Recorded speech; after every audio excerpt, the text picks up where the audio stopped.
I'm live. Nobody's probably here. It's kind of a sporadic live. I want to finish the live days 7 through 12. Um, I don't know what's happening today. It looks like I just looked it up. They had one of the guys that lives back there that was driving on that road, and they tried to get him to say like if he saw Brad Weber back there, or if he talked, because I guess he talked to him that day to see if he uh happened to say he came right home. But what I think, like I said before, I think he just lied. I think he lied because he was trying to distance himself from the case because he was right there. So I think Brad Weber originally lied about his alibi. I really do. And I think he probably really was home at 2:30 and he wanted to distance himself is what I was thinking. Anyway, hey guys, we're going to finish her up. Well, I don't know, not finish her up, but I want to continue day 7. Hey, Jen. Hey, Mrs. Wild, Emery, Harley, Pamela. Thanks for coming. How you guys doing? Man, I wish I could be there. I wish I could be there, guys. But we got some good people reporting on it. I wanna. Oh, excuse me. Um, yeah, I'll be interested though because I'm talking about Brad Weber. I have a clip to play about him that Julie talks about him when we get to that part.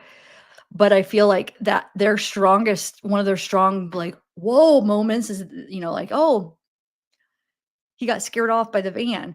Well, I think it's true, that probably happened, but I think it's going to break the credibility of Brad because I think early on, Brad said something different, and I think that's just gonna basically screw that piece of evidence because I think he was just trying. "Oh, look, my zavgirl thing is in it." Okay, cool. I have it on a different thing. I think I accidentally clicked it on a different thing. It looks kind of cool. Anyway, I think he just tried to distance himself and lied, but I think he really was home at 2:30. I really do. I guess I've heard from knowing this case and studying it for since it happened. Supposedly he's a kind of a strange kind of guy, and he was one of the suspects at one point. They tested his gun because he had a 40 caliber Sig Sauer gun that they tested. So, and he lives right there. So I think he was nervous and he wanted to make it look like he wasn't home till way later. So they didn't suspect him. But anyway. Oh, really? No? Does it have to do with Micah or something else? Is it just like all his other crap that he's doing, illegal stuff? Oh, I didn't even hear about that. Let me look it up. Well, what are they looking for?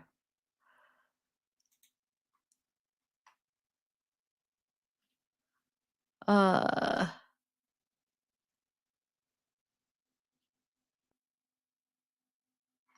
Hold on, let me share. I will just look at it real quick, and then I do want to continue with the Delphi thing, though. Hold on one second. I don't want to get too far off because people will, like, come. If they come, they're probably coming to see the Delphi. But uh, yeah, huh? What? Just all this other crap that he's involved in?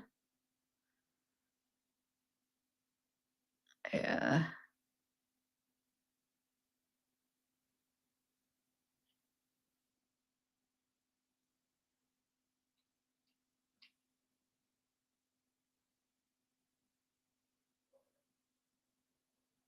Because remember that was going on. There was an investigation with the FBI. It wasn't about the murders, though. It was about all the shady crap he does with the church and stuff. Because remember, we heard the FBI was looking into it and stuff, but it wasn't about the murder. But still, good. He needs to be punished for all his stupid ways. But yeah. All right.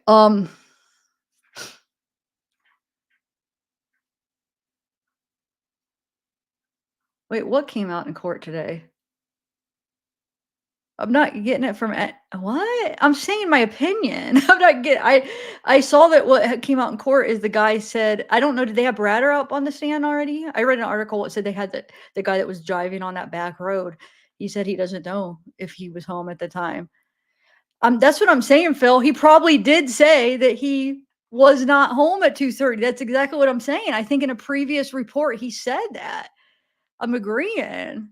So that's what they're talking about? Like, wait, you said in 2017 that you didn't go home right away. What I'm saying is I think he probably really did. He was probably trying, this is just my opinion. It's not who I'm getting my facts. We're allowed to have an opinion.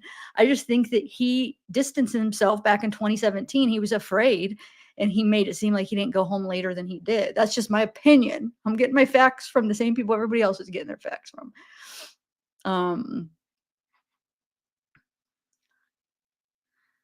Oh, interstate domestic violence? What?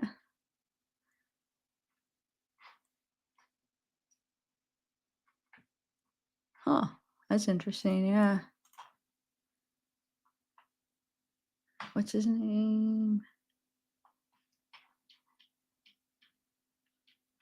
Yeah, I wonder. Huh. You guys are still following this case pretty good, the JP Miller? I just can't keep up with all of them. Sometimes I got to move on and then I try to, but there's so many going on.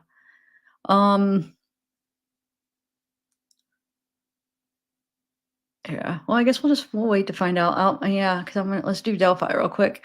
Anyway. Hi, Chief. Hey.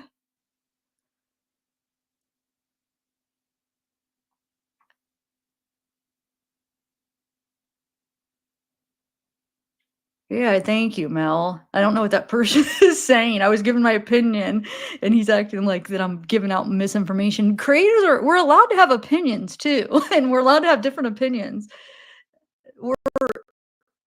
This world, I mean, we're all different people. Of course, we're not all going to agree on every case. So, yeah, maybe I have a different opinion than you, but doesn't mean I'm wrong. I didn't say it as a fact. I said I think so. I'm not talking about you, Mel. I'm talking about that person that came in that said, watch out, I'm giving misinformation. An opinion can't be misinformation. Anyway, all right, so let's start with day 7. So we'll continue. Do you guys like doing the news clips? I'll probably skip through a little bit more than, oh, what is that? Look at this. Where they take like, oh.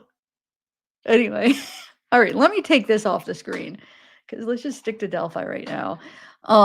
Okay, so yeah, let me start with day 7. Let's see. I'll probably skip more than I did yesterday because I know there's a lot of repeats in the news clips. I am sorry about that. But here is day 7. Let me know if you guys could hear. Today in Delphi, Can you hear? A ballistics expert took the witness stand to talk about the bullet that was found at the scene and how that bullet connects to Richard Allen. The testimony today has been all about guns. Me too, Jen. That's why I'm always like, everybody's welcome. I like different opinions. And my mind can definitely be changed. If you go listen to my stuff a year ago, go listen to my playlist. I went back and forth with this with Richard. I was more like last year, I was more fighting for thinking that he didn't do it. So my mind isn't set, but I do think he's bridge guy. I just don't, I guess we're not sure what part bridge guy had in it because we can't, my opinion, what's her name? I'm not giving misinformation. I'm giving my opinion. You hear it? Okay. And ammunition as the prosecutor attempts to place Richard Allen directly at the crime scene. All morning, jurors heard from a firearm examiner who used to work with Indiana State Police. She examined the bullet cartridge that investigators recovered at the crime scene between the bodies of Abby and Libby. And then 5.5 years later, she examined a gun that police seized from Richard Allen's home. Firearm examiner Melissa Oberg explained how she test fired a bullet through that gun. And then she showed pictures of that fire test bullet side by side with pictures of the bullet cartridge recovered at the crime scene. Under a high-powered microscope, the two images showed markings that appear to match very closely, and the jury got to see that. Oberg told the jurors, based on her testing and examination of the evidence, she concluded the cartridge found between the girls' bodies did cycle through the gun that belonged to Richard Allen. It was dense testimony. Both some jurors and folks in the courtroom seemed confused, at times bored. Deputy Prosecutor Jim Luttrell did not do a particularly good job of really walking the jurors through the whole process so they could understand. That may change more this afternoon. And this afternoon, the defense is going to be pushing back on the testimony that was given this morning. Keep in mind, the bullet cartridge found at the crime scene was not fired. The test bullet in the lab, it was fired. And those are the images that the state is using side by side to try to link Allen to the crime scene. And we are now in day 7 of the Delphi murders trial. And yesterday, on day 6, we learned about the first time investigators interviewed Richard Allen. We also learned how they revisited him as a suspect years after the murders of Abby Williams and Libby German. The jury also saw pictures of more than 25 knives and box cutters they took from Allen's home, along with several phones and pagers, and they saw the gun. This is the gun that police believe Allen had that day. Our Bob Siegel was in the courtroom today for day 7 developments. Day 7 of testimony here in the Delphi murders trial is really focused on walking the jury and everyone in the courtroom through the world of tool mark examination. This morning, the witness, Melissa Oberg, she used to work as an Indiana State Police firearm examiner, and she is the examiner who tested the bullet cartridge found at the crime scene where Abby and Libby were murdered and compared that to evidence found from Richard Allen's home, including a gun that was taken during a search warrant there. Oberg spent an hour just walking the jury through what is tool mark examination. How does it work? How does she do her job? At one point, she took out an actual gun and put a cartridge into that gun, standing about 10 feet away from the jury, and she was able to cycle a cartridge, cycle a bullet around through that firearm so the jury could see exactly what she was talking about. From there, then she started showing photographs of the actual cartridge that was found at the crime scene. And coming up, we expect her to explain how she was able to match that up and match that cartridge to a gun that was found in Richard Allen's home. So today, very technical testimony, but important testimony, because that single cartridge found at the crime scene is one of the main pieces of evidence that has allowed state police and the prosecutor to allege that Richard Allen is the man who killed Abby and Libby. We'll have now, as Max mentioned, the defense pushed back on the state's firearm expert today. CBS 4's Russ McQuaid talked with our legal analyst, Indianapolis defense attorney John Compkins, who says the prosecution's bullet evidence and how detectives linked it to Richard Allen's gun should be up for debate. If the bullet found at the crime scene next to the bodies of Abby Williams and Libby German in 2017 is the state's best evidence linking Richard Allen to those killings, a veteran Indianapolis defense attorney says jurors ought to take a skeptical look at the tests that came to that conclusion. This is our artist's rendition of a photograph jurors saw depicting the unspent bullet found in the dirt at the crime scene. Notice the 3 red marks on the lower left quadrant. Those are the marks the state says came from a gun discovered in Richard Allen's house during the execution of a search warrant 2 years ago, 5.5 years after Libby and Abby were found dead on the north bank of Deer Creek below the Monon High Bridge. The state theorizes Allen had a gun with him that day and may have racked one bullet out of the chamber at the murder scene, perhaps to scare the girls. A former Indiana State Police firearms forensic examiner said she tested 8 guns for investigators over the course of 5 years and found a match only with Allen's .40 caliber handgun, but not the way detectives say he used the gun that day, performing a dry cycle, ejecting the bullet from the chamber. Melissa Oberg told jurors the first 6 times she ejected a bullet from Allen's gun, she couldn't get the same marks on the base of the bullet as the bullet that was found in the woods. So she had to fire Allen's gun 4 times to get those same marks on 2 bullets that, of course, would have been destroyed by the firing process.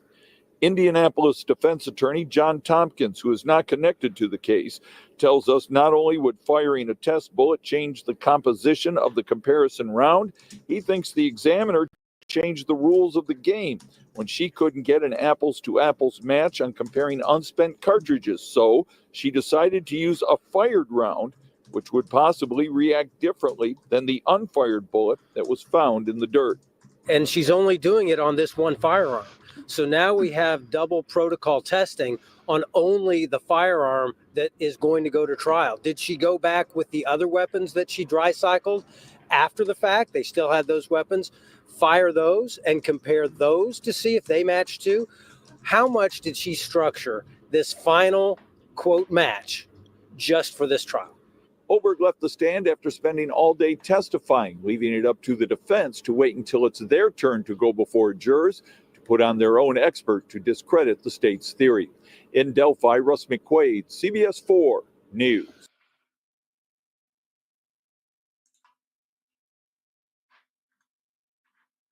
Oh, that was day 7.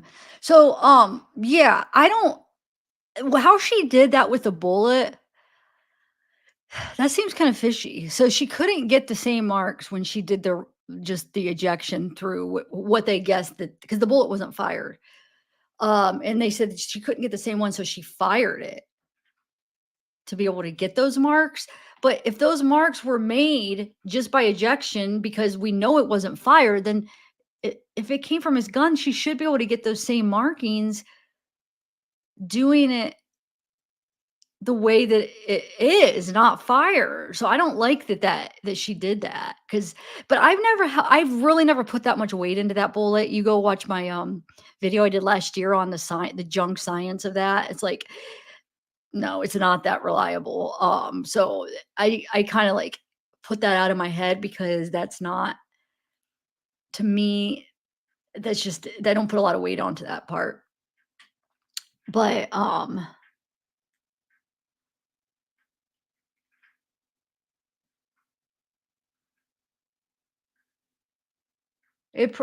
people do that all the time. They'll come in and they'll be like I felt like, let's say I'm doing a case and they'll be like, oh my God, they found the person or they found the body or something. And it sidetracks the whole freaking live. And I'm like, I changed the whole thing of the live and I go look for it and it sidetracks it. And then it's not true. And like, so then it's like almost like me spreading it because I talk about it. Like, where is this?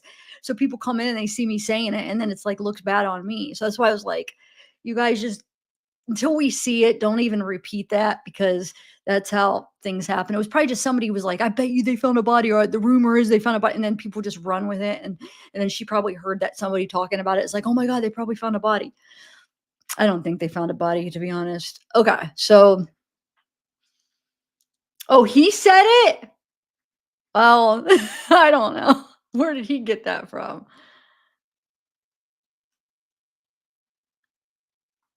Oh, sorry, Lauren. I've been sidetracked with so many lives where people came in and like said stuff that didn't end up being true. And it was like big news, like huge things that were like, it made me, of course I have to stop and look because it'd be like huge news, but then it ended up being not true. And it's like, okay. So day 8. Yeah, I guess I'll just wait to see it in the news because that guy, I don't know if I trust him either. Okay. It might, I mean, maybe it's going to come to be true, but until I see like This is a the second credible time source. this week Lieutenant Jerry Holman has testified in front of this jury, and this is the second time this week the defense has poked holes in his account. No, Hope, you can if it's like confirmed news. I'm talking about like people come in and it's just like hearsay and it's like huge news. I'm talking about it's like a case that they've been looking for a killer and oh, they found him, or they've been looking for a body. They found the body. News like that is like huge news that ends up being not true. Just like people hearsay. That's what I'm talking about. But yeah, if you have confirmation updates, let me know. I keep checking in the groups too. I'm in all the Micah groups too, so I keep checking. Holman was the lead investigator of the investigation that began on February 14th, 2017, a day after Libby German and Abby Williams disappeared while walking along the Monon High Bridge way above Deer Creek, and their bodies were found, their throats slashed on the creek's north bank. Holman admitted earlier this week that while he was with Allen as state troopers searched his home in October of 2022, that Allen said to him, quote, "It doesn't matter, it's over." Though the conversation was never recorded, even though Allen was told he was a suspect and had already been read his Miranda rights. Then, during Allen's arrest 2 years ago today, Holman admitted he lied to his suspect, telling him that experts identified his voice as Bridge Guy, the suspected killer captured on Libby's cell phone on the bridge. I think I see where this is coming from, where the thought that maybe it's a body. Look, this is probably who they think it might be. I'll show you. But it's not, I don't think anything has been confirmed. I think it's just hearsay. Like, oh, maybe that's what it's about right here. I bet you that's what the talk's about. Don't you think? Missing husband and wife last seen Solid Rock Church. You know, and now they're suspecting. So people are probably like assuming that maybe he killed them. Maybe. I just saw that in the group. So I guess we'll wait and see. I don't think anything has been confirmed, but I'm sure they're looking into it. I think the FBI, though, it was about something else, to be honest. But hey, if they find a freaking dead body, it's about all his crap, illegal stuff he's doing within the church. She and Abby were being abducted. More than 20 times, Allen denied being the killer and said, quote, "Take all your evidence and just arrest me," which Holman did. Defense attorney Andrew Baldwin chipped away at the credibility of the 7-year-long investigation and Holman's account. As the investigator admitted, there was no video of him reminding Allen of his right to remain silent the day he was arrested because, quote, "We had a lot of technical difficulties, and there's been mistakes made, yes." Holman also said for the first time in court that investigators believe Allen may have been interrupted during the abduction and murders because, quote, "He may have heard somebody." Holman also said he may have misled fellow investigators with his mischaracterization of the accuracy of a firearms examiner's review of the bullet found at the crime scene that reportedly was linked to Richard Allen's gun. Before the jury was excused for the weekend, Special Judge Fran Gull told the panel that next week they'll see videos of Allen's heated exchange with investigators. Russ, thank you. Well, the case now is going to enter its second week. Opening statements began last Friday. Since then, there have been several new developments that we've told you about. First, we learned there is no DNA or digital or forensic evidence that links Richard Allen to the crime scene. Then jurors saw new video pulled from Libby's cell phone. The 43-second clip in total is an extended version of this Bridge Guy video that you're seeing there. The new clip captured Libby telling the killer, quote, "We can't go down there." Libby's cell phone also provided new details on a potential timeline. Ping showed the girls at the bridge at 2:05 that afternoon. The Bridge Guy video was taken just 9 minutes later. At 2:31, the phone starts moving, but stops 8 minutes later, indicating that is when the girls were possibly killed. Now, at 10:32, the phone reportedly powered down at some point, but a new report by the state discovered that it actually woke up at 4:34 the next morning. It was originally believed that Libby's phone died, but testimony this week suggests that that was not true. Now, we also found out the only things found during a search of Richard Allen's home in 2022 was bullets and the gun in question. However, Allen reportedly told police after the search, quote, "It doesn't matter, it's over." Okay, so this is where they're getting the dead body thing right here. It's not at his house. It's at the new Solid Rock property, supposedly.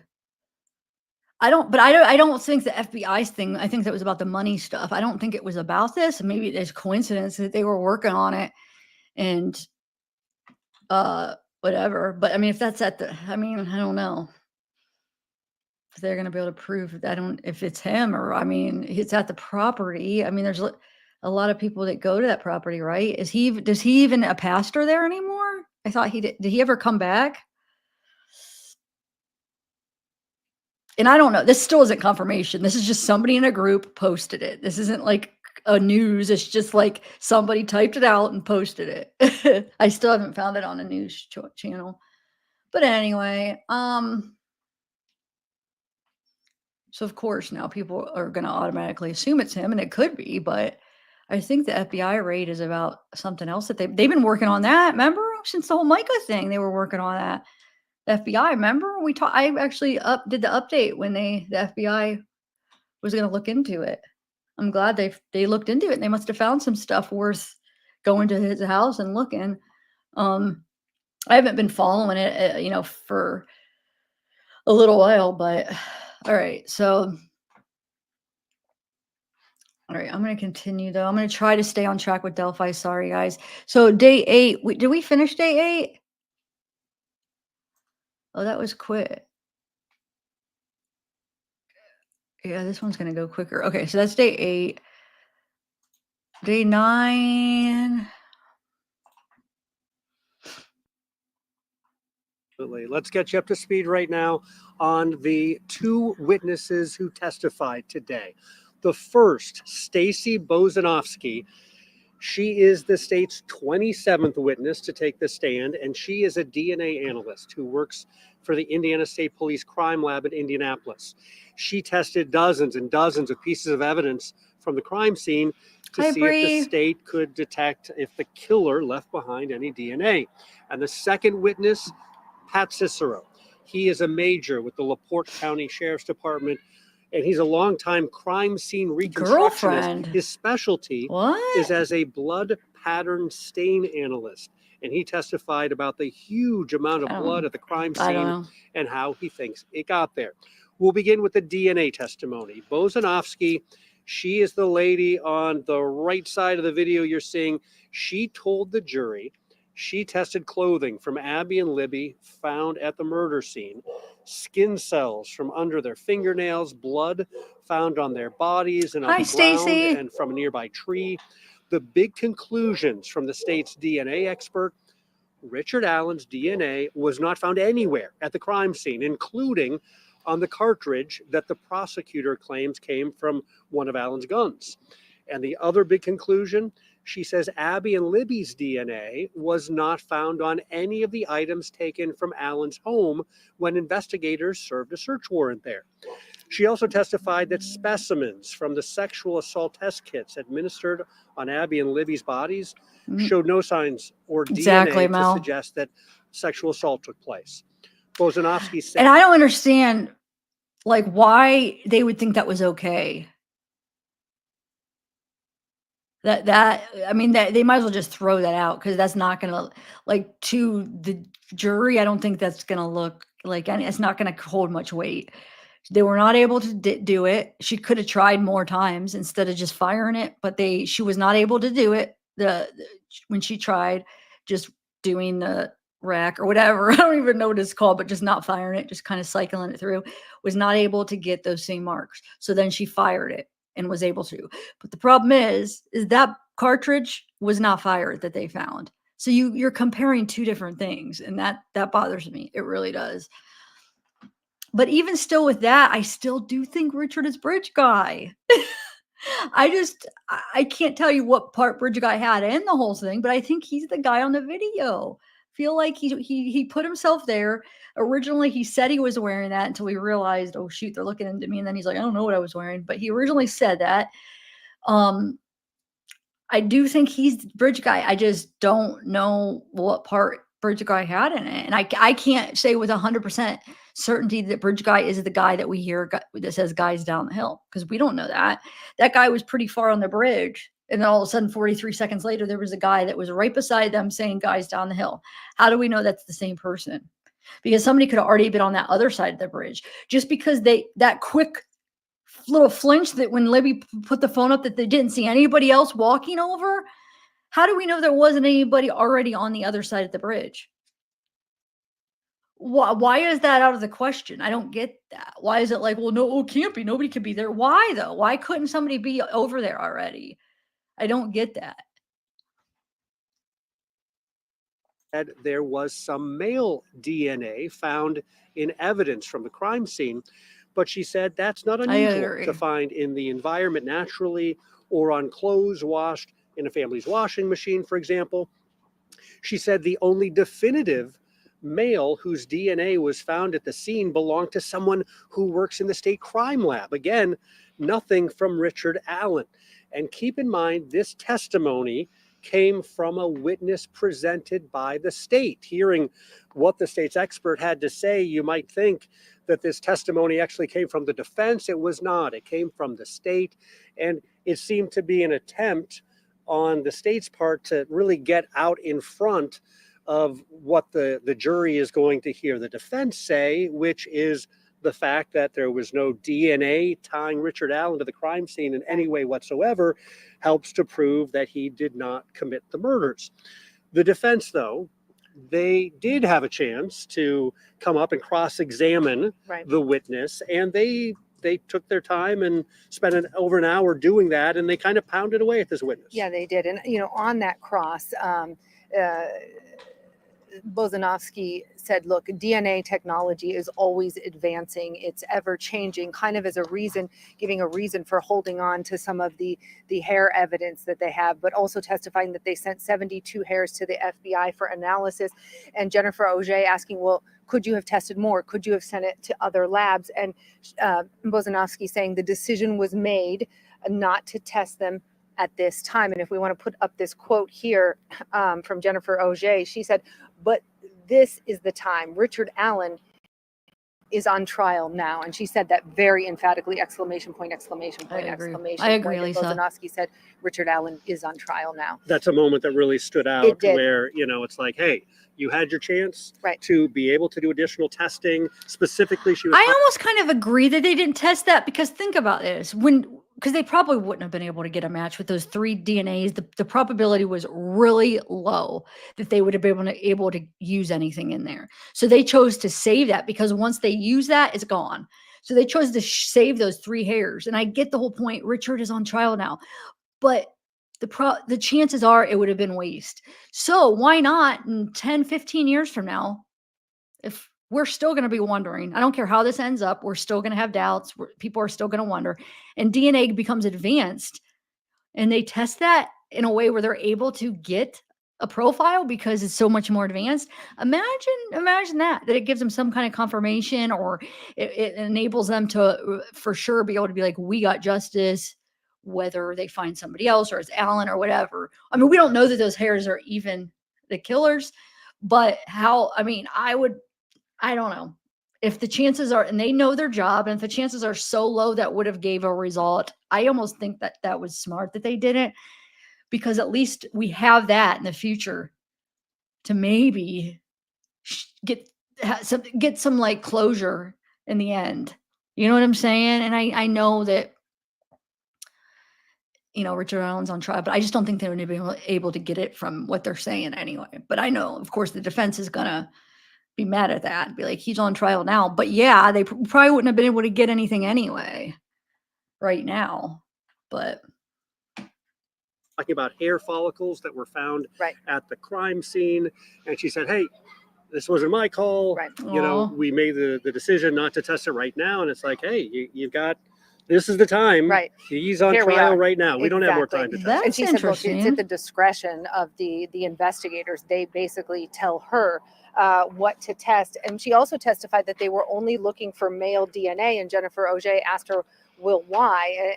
And Bozanovsky said, I had reason to believe based on the case history that this was a male perpetrator. So we only focused on men, basically. We also found out some of the items taken from Richard Allen's home that they tested for DNA, for Richard Allen's DNA, his blue Carhartt jacket that they took a swash of carpet from his car, some of his knives that they took during that search warrant, his boots, and of course that cartridge that was found at the scene between Abby and Liz. The jury coming out of this, the cross and the back and forth, they had 8 questions. They did. And technical ones, a lot about security too. I wrote down some of those questions, and some of the questions from the jury just, to me, were mind-boggling. One of the questions, what types of quality controls are utilized for DNA reagents? Another question they asked, how do you handle chimeras? Chimeras, I believe it's pronounced.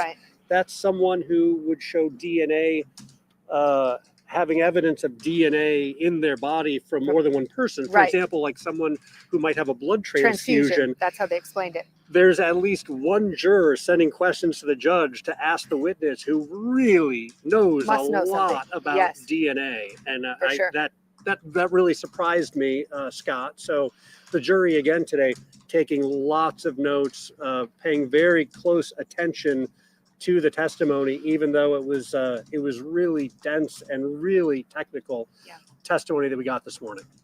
All right. So what do you make of the fact that they do this DNA testing on the crime scene and don't find any DNA of Richard Allen at the crime scene? Well, I think it's remarkable and it's significant for sure, because that's a win for the defense, right? But it might not necessarily be a loss for the state because they didn't find unknown male DNA of some other mystery person either. Exactly. So undoubtedly, we will see them argue in closing arguments, hey, Richard Allen's DNA is not there, but there's also no other person's DNA there that's not accounted for.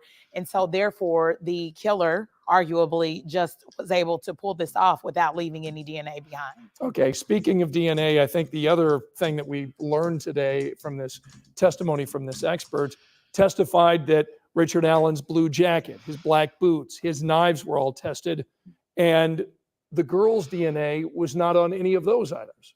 And that I think is more remarkable, right? Because like I said, they could argue that whoever committed this crime didn't leave their DNA behind. But now what we know is that this was a really bloody crime scene. Those girls' DNA would have been all over the perpetrator of this crime. Through. And I love that she said that. It's not that they don't have Richard Allen's DNA. They have nobody's DNA. So obviously somebody did this. Somebody killed the girls. And they did it without leaving their DNA. So if you think it's Richard did it or somebody else, but somebody did it. So anybody that you bring into this saying, I think it's this person, well, that person's DNA is not on there either.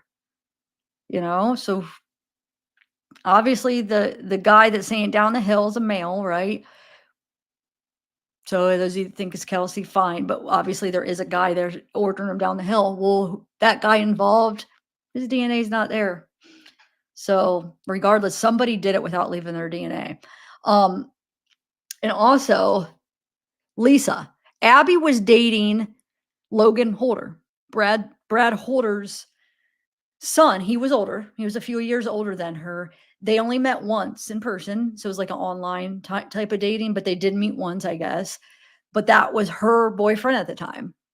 And that's why there was that connection between Brad and Abby. This is why people were suspicious of him, because he was the one into Odinism and he was friends with Pat Westphal. Pat Westphal and him had a falling out shortly after that.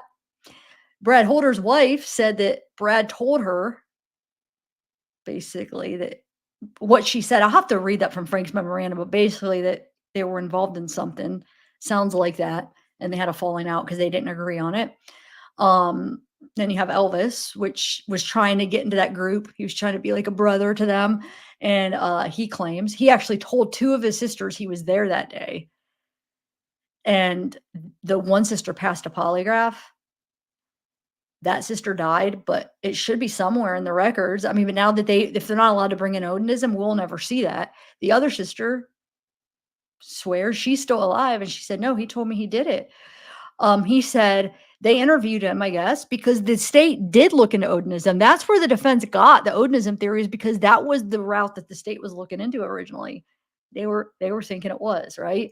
And then they got like a new team, and what were they called? The Unified Command Team or something. And then they ended up getting new people, and it just kind of got, pushed away. But what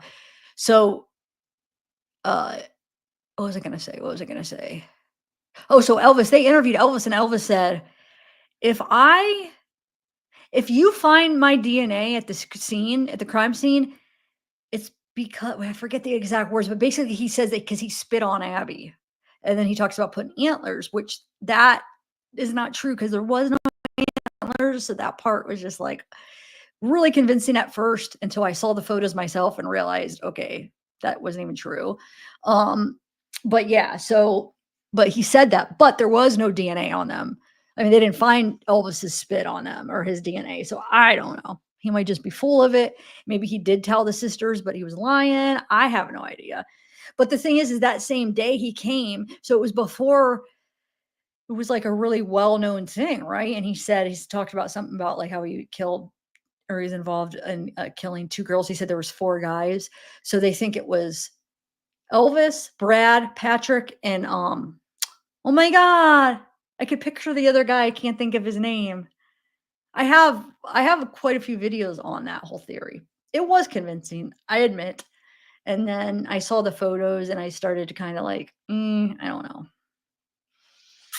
Anyway, I do think they need to let that in though, because that how can you deny them their case? That's their case. Like, I mean, that's what their alternative isn't the point of a defense is to bring an alternative theory, right?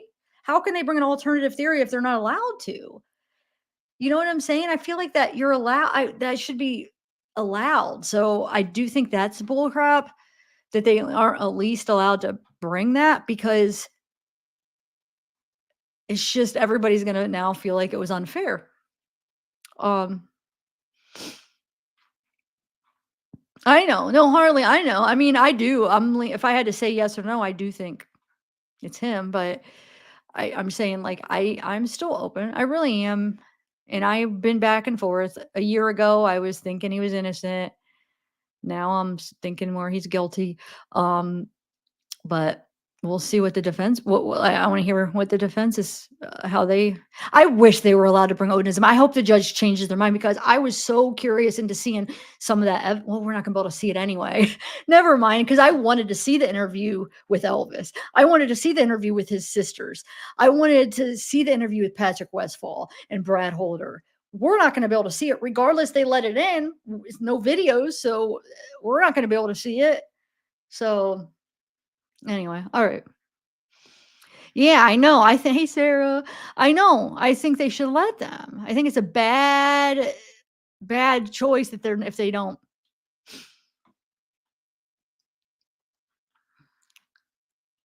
Well, were all of them though? Because they re-interviewed Patrick, and isn't some of Elvis's? I know the first Brad one was and the first Patrick one, but they did re-interview. And remember, Patrick even did a video where they give him a polygraph after the Frank's memorandum. They call him back in because they know, oh shoot, better cover our bases. So they call Patrick back in and give him a polygraph. And supposedly he said he passed, right? Or he thinks he passed, but they didn't never really actually told him the results. But if he would have failed, he would have known. They would have made a point. But yeah, so so those are still available. And I swear, isn't the sisters? Did they record over all the sisters polygraph? And you know the lady, the person that gave the sister the polygraph is dead in a suspicious fire. Like there's all these like the Florida fires. There was that fire where don't even get me started on all that. Like is it all connected? I don't know. It's weird. That's town and everything that's happened is just weird. I would not want to live there. I tell you that. Blood DNA, right?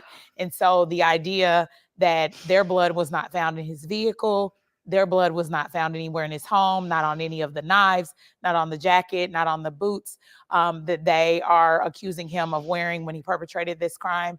That is a bigger issue, I think, of not finding their DNA and not finding his because they didn't find any other person's either. Elvis did. But even on that point, I suspect that the state will argue that based on the amount of time that has passed, he could have washed that clothing. He could have had his car cleaned, and it was. I know. I did a video on that. I feel like I was one of the first ones to put that out in a video because it was like, oh my God. Everybody's like, are you serious? Yeah, his father is an arsonist, McClellan's father. I know. Trust me. I know all the ins and outs of this case and all the corruptness. I do. I've been following this case for 7 years too. I know it all. So I'm not like going into this like new and I just started following it. I've been down so many rabbit holes with this case in that county and I know about McClellan's father. Ugh. 5 years, and that those type of bodily fluids will deteriorate somewhat over that passage of time, as will the integrity or the composition of any DNA that might have been there. Do you think the jury members hearing that there's no DNA of Richard Allen at the crime scene think, well, how could he be guilty? Potentially. I think they most certainly are probably thinking that right now in this moment because there's not been any argument about it. And that's one of the challenges of putting on a criminal case for either side.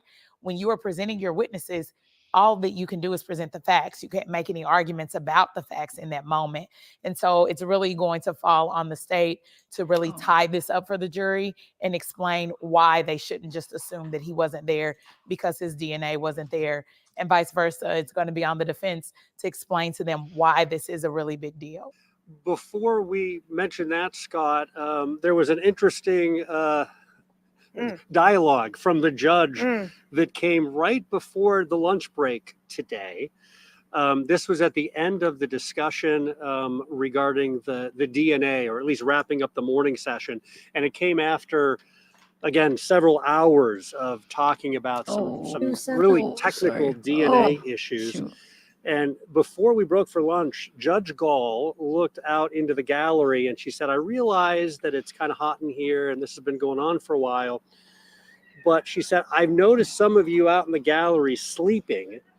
And then she said, let me pull up her exact quote. She said, I do not conduct court in your bedrooms. I would appreciate you not sleeping in my courtroom. And I guarantee you that was the last time today that anyone closed their eyes for more than a second or two in the courtroom. Right, absolutely. So yeah, let's move on now to the blood spatter testimony today. Some really tough testimony given in court, and I guess I should warn our viewers that even us talking about it and recounting what we heard in court today, it's extremely graphic. So we want to warn you about some of that. Yeah, graphic because, as Pat Cicero was talking about the last moments of Abby and Libby's lives, we're seeing the crime scene photos, sometimes very close up.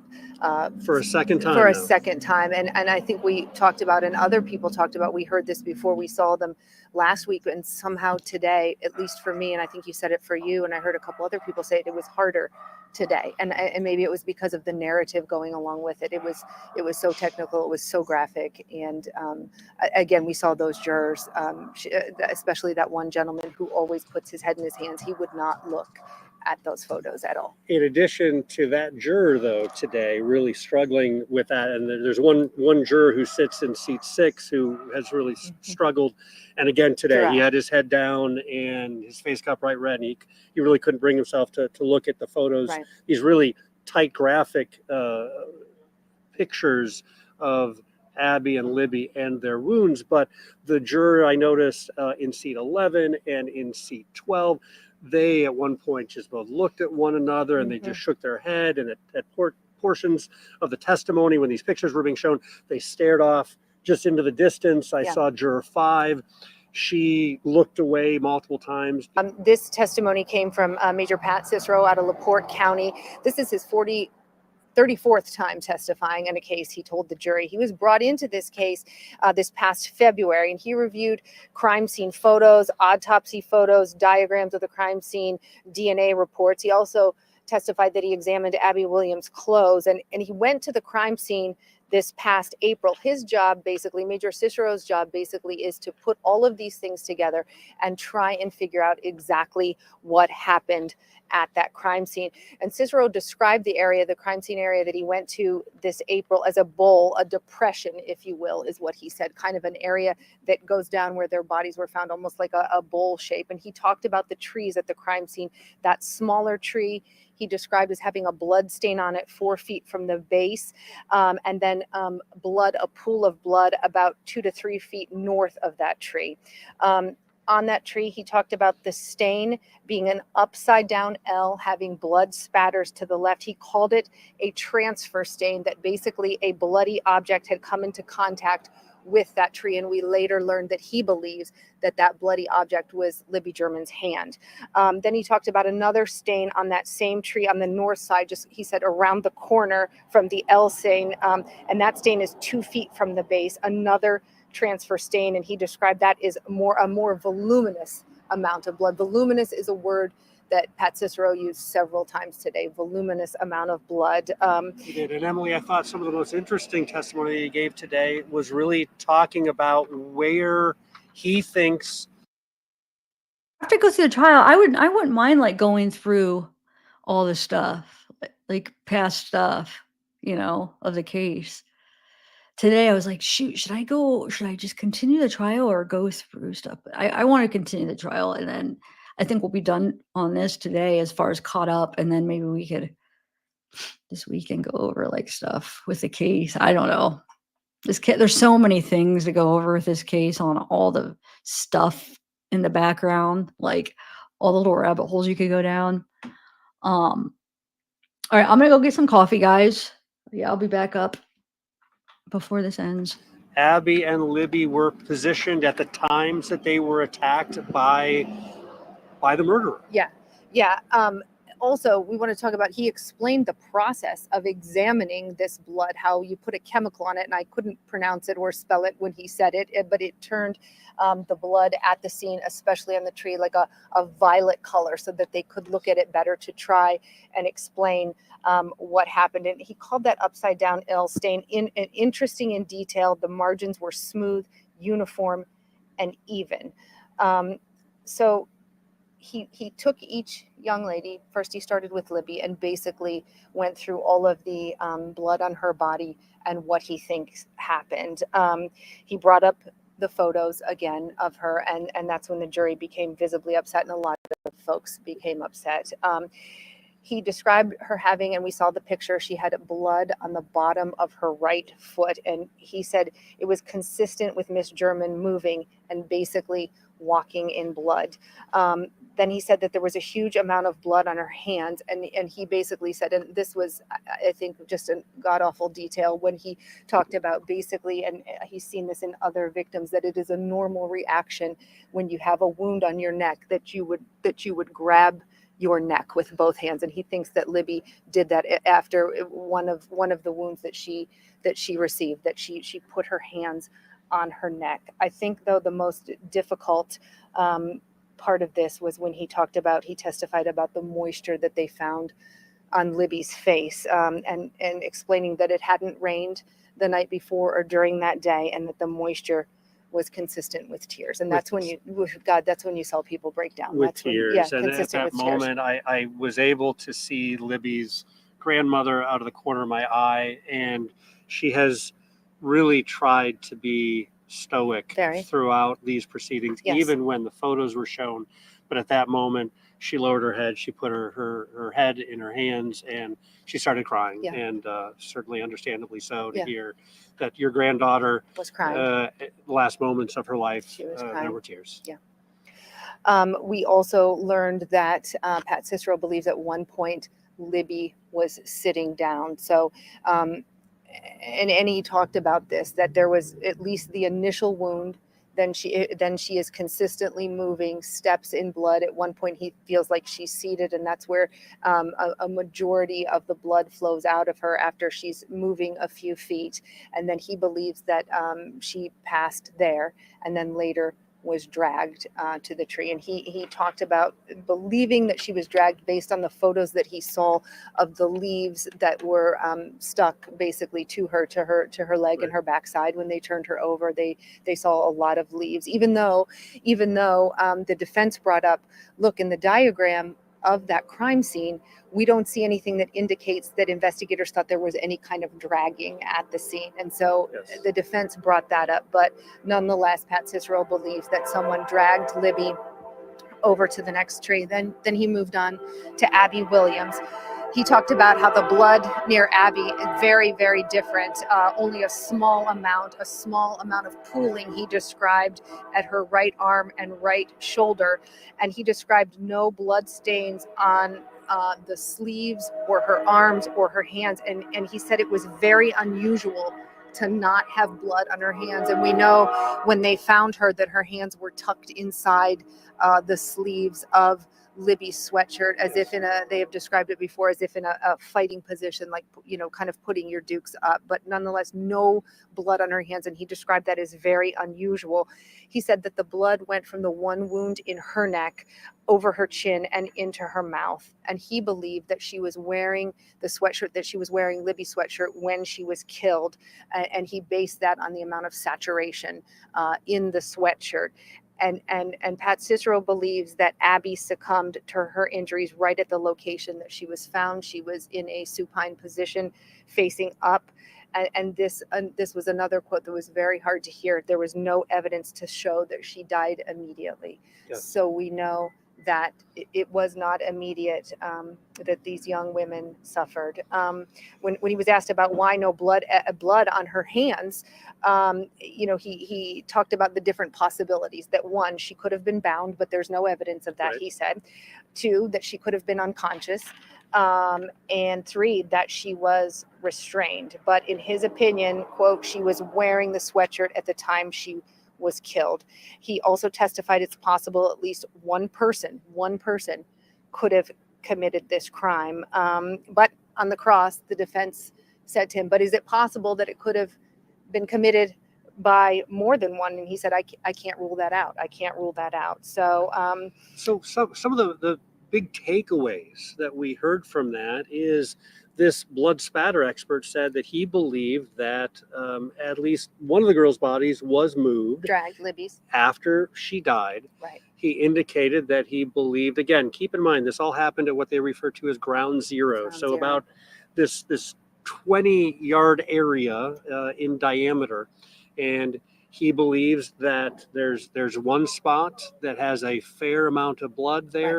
Right. That is where Libby was attacked. Yes. And then on the other side of that perimeter area is where she actually died. Yes. With even more blood. With even way more blood that at that particular Yes. site, because he said that is where it appears that she would have died from her injuries. Right. And then her body was dragged. Right. And again, he believes that Abby Williams, she died in the spot where she was Injured, attacked yes. and where she was injured. Yeah, So yeah. very interesting testimony that came from that expert. The defense also, they were trying to argue, is it possible that Libby German could have been picked up by more than one person and not dragged? And Pat Cicero pretty much sticking to the idea that she was dragged. He said based on those leaves that were stuck to her leg, because he talked about blood, having an adhering quality, and that things stick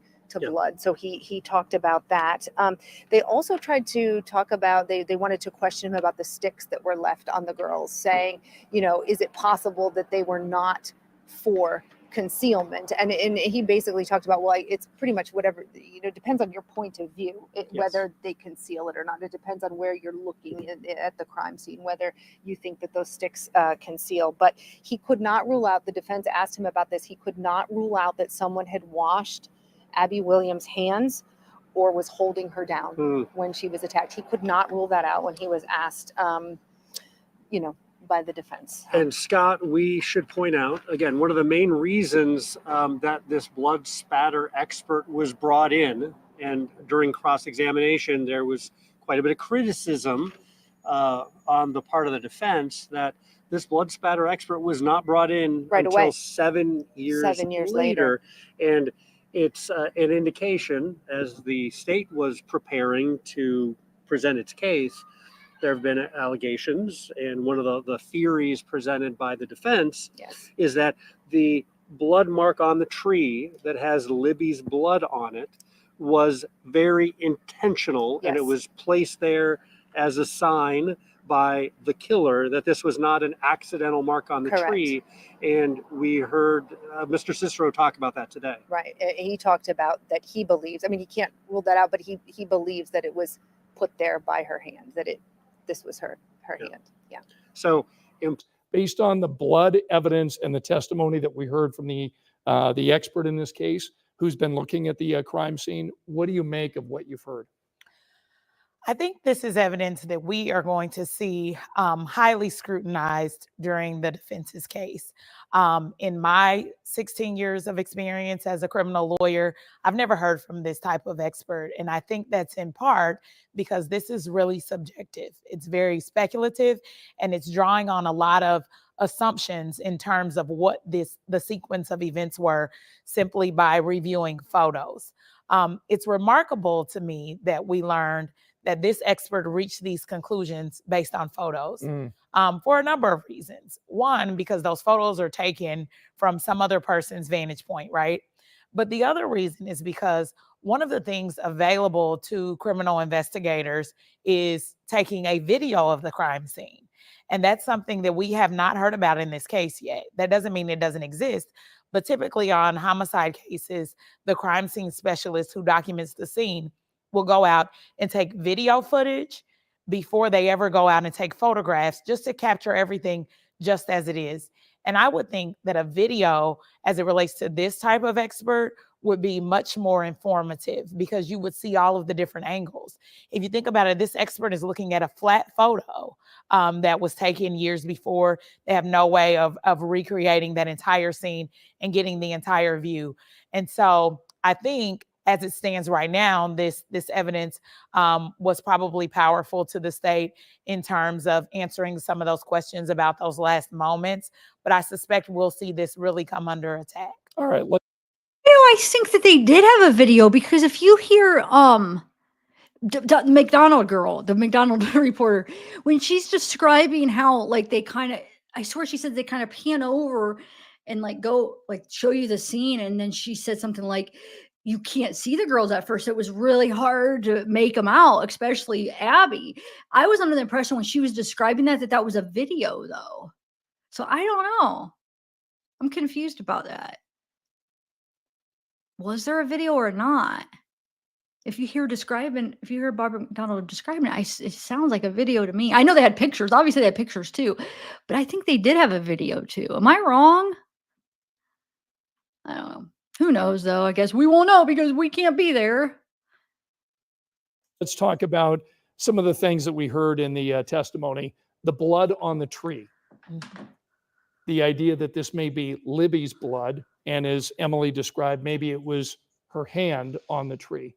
What do you make of that? Is that something that happened during a fight between the girls and the killer? Or was this something that was done intentionally to send a message or to, say something? Well, I think there's two reasonable interpretations of that evidence. And again, the jury gets that instruction. If there are two reasonable interpretations, you have to choose the one consistent with his innocence.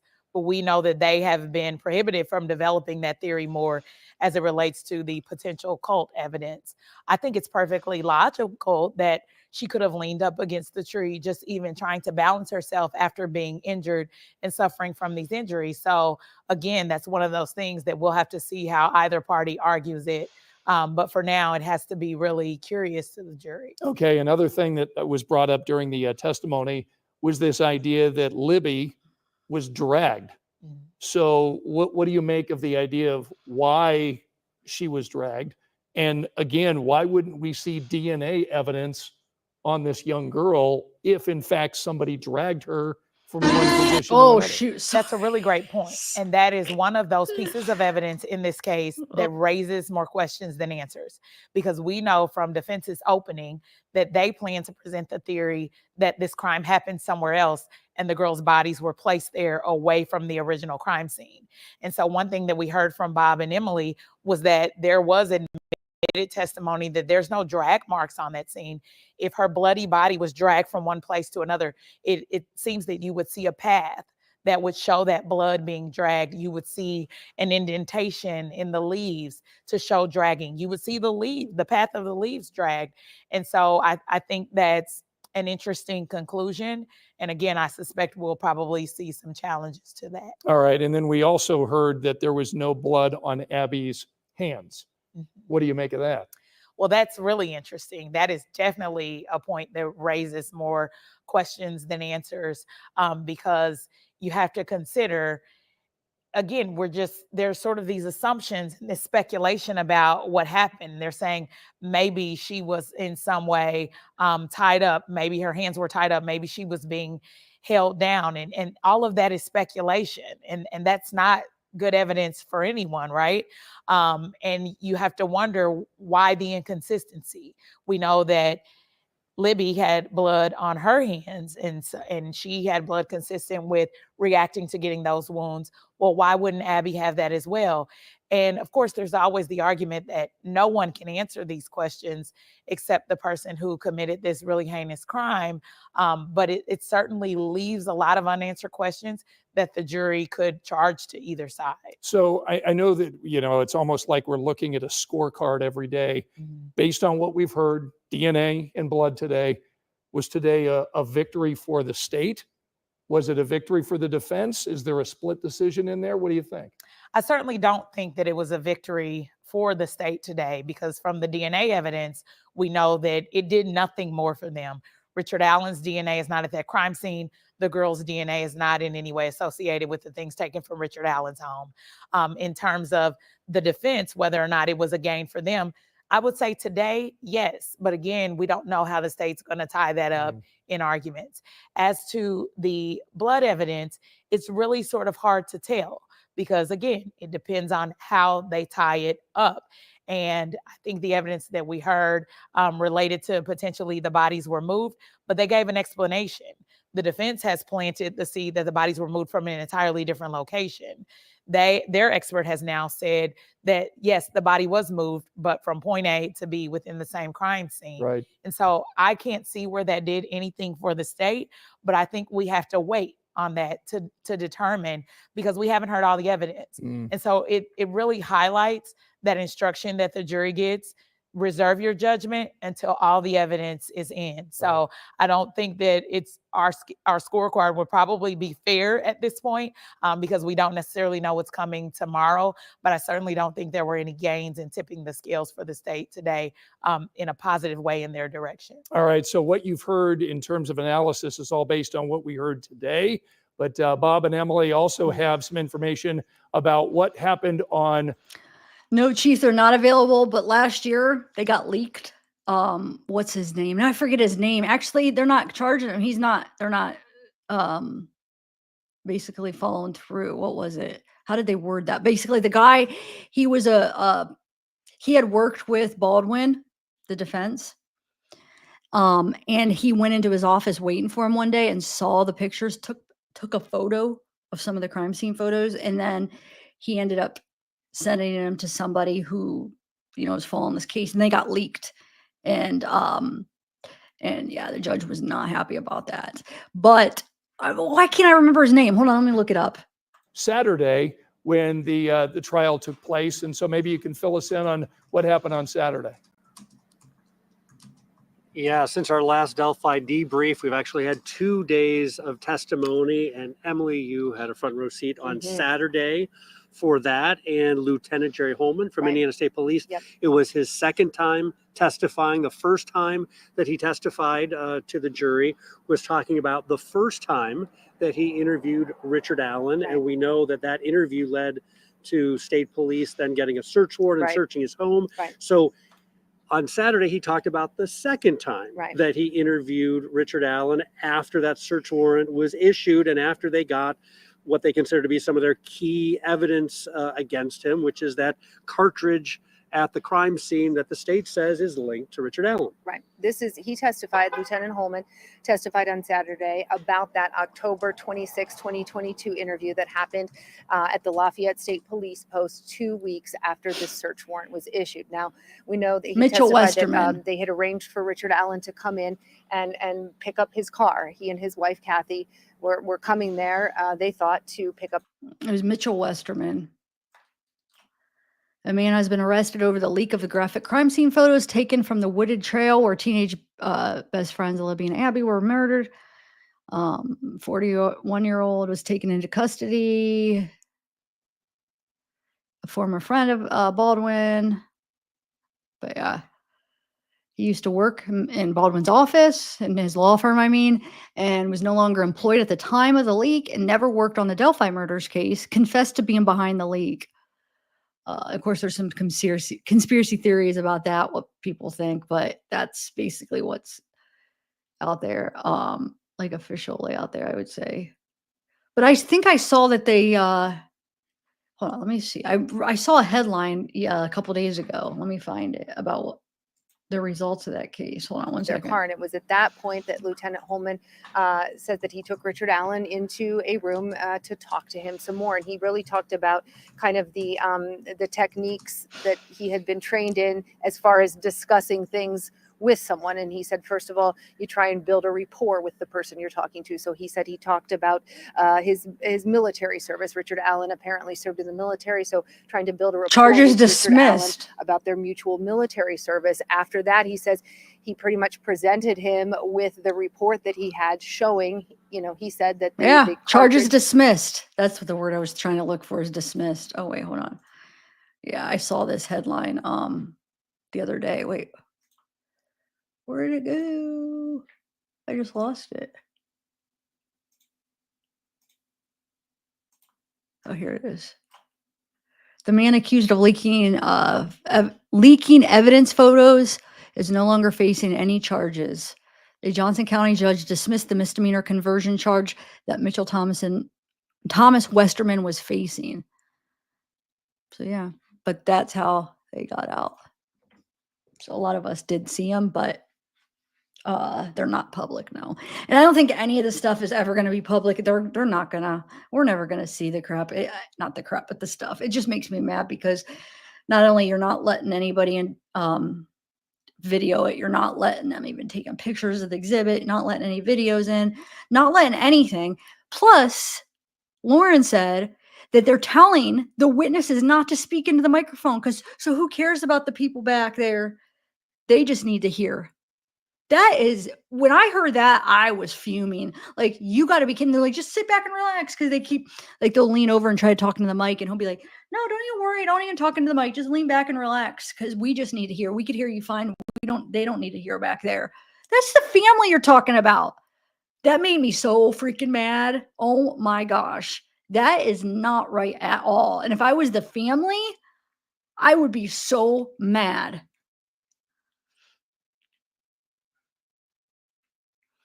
Hey, ASAP Lizzie.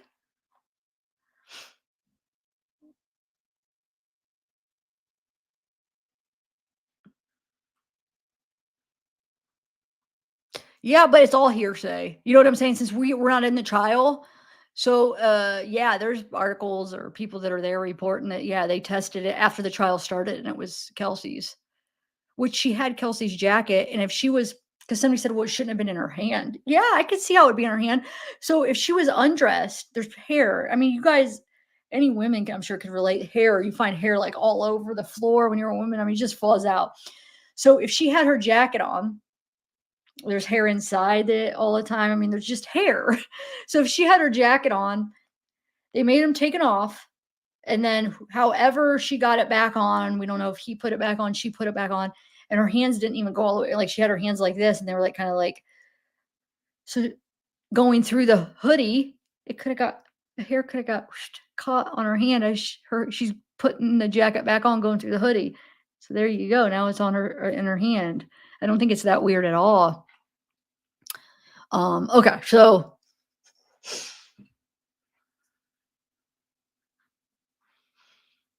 do you guys like these comments big like this? Because there's different brands that you could do, and I changed it under there's different options you could do. Do you like that one where it makes it bigger?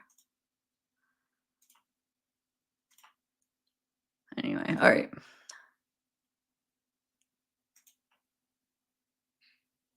Why is that not?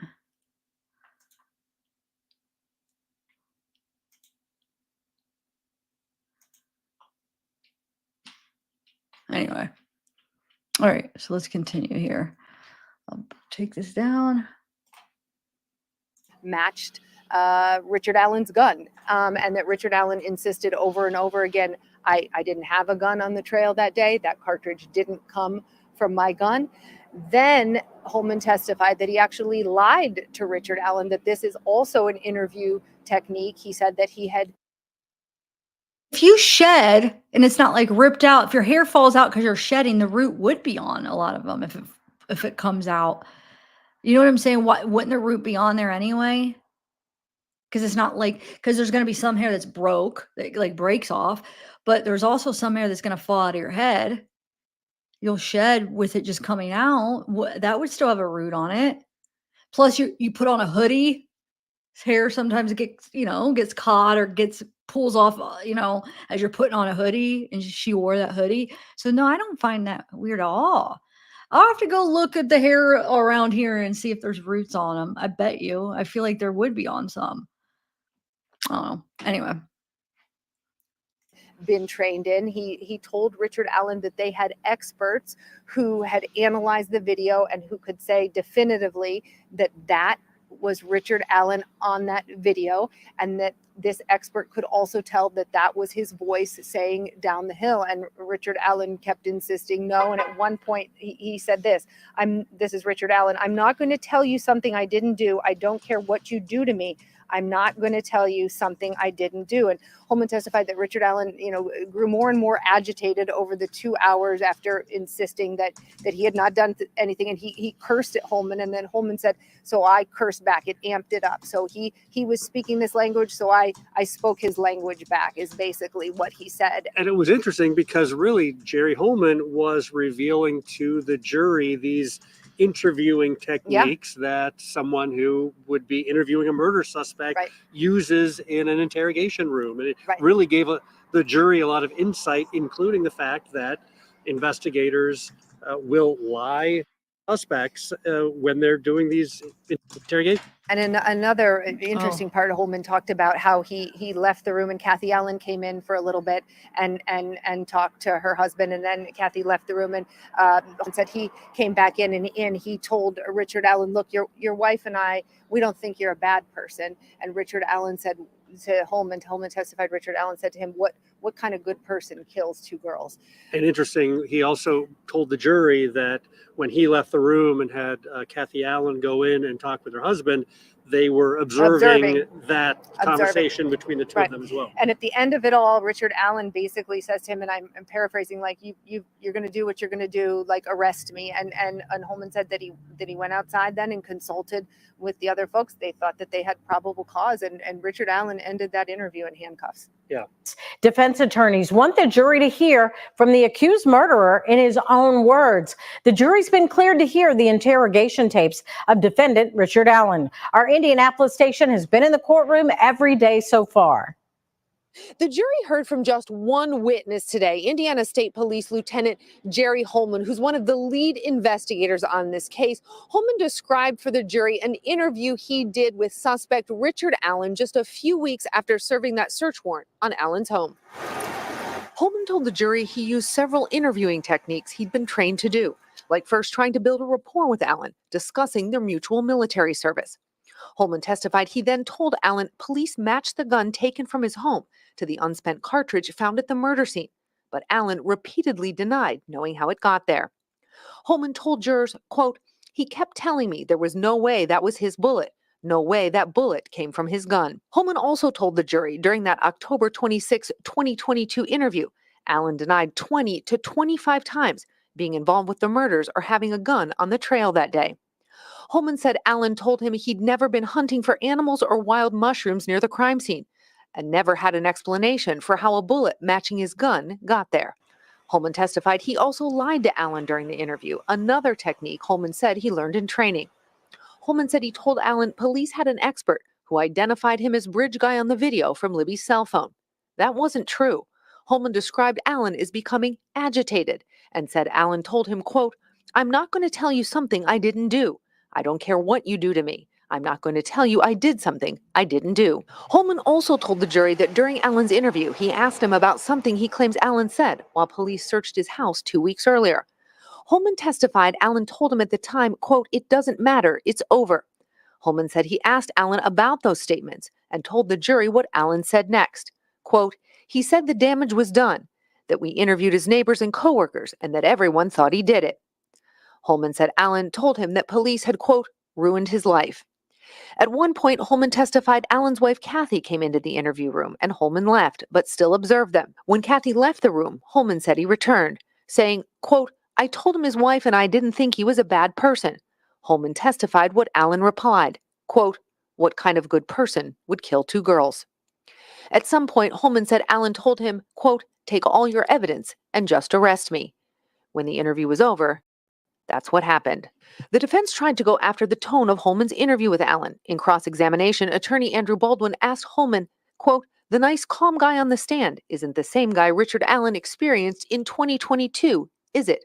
Holman replied, quote, "It is."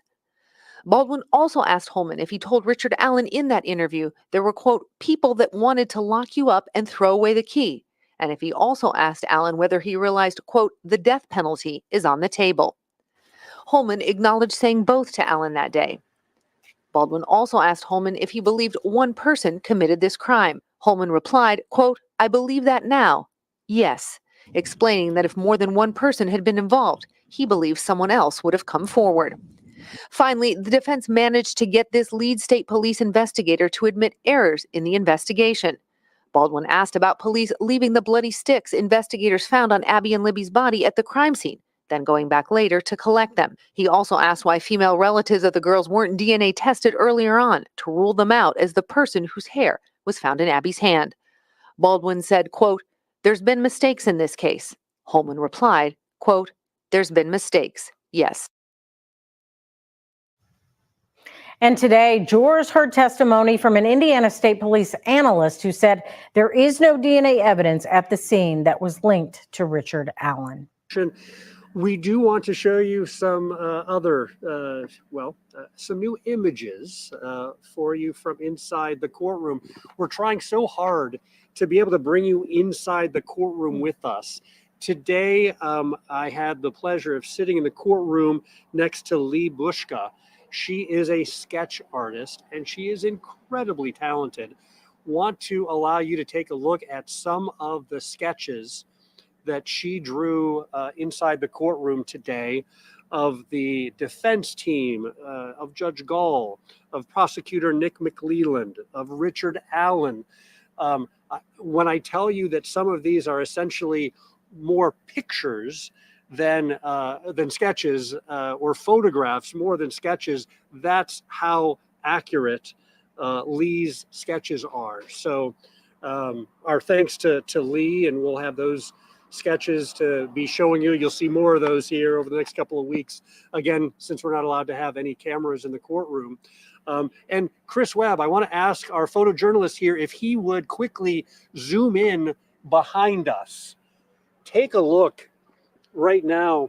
That is the main entrance right now to the Carroll County Courthouse behind us. I'm counting, wow, it looks like there's already about 15 chairs and people who are lined up back there just getting ready. Here we are hours and hours before the doors open to the courthouse at 8 a.m. tomorrow morning, before the courtroom doors open at 8:30 tomorrow morning. People are already lining up 12 hours before tomorrow's hearing. That's how much interest there is in this case. We have been really fortunate to be able to have a front row seat to bring you every day's testimony. We will be back in the courtroom tomorrow. So the state earlier in testimony said the cartridge that was found at the crime scene belonged to a gun that Richard Allen had, that it had been ejected, not fired. Today, did the DNA expert talk about DNA, if anything, was found on that cartridge at the crime scene?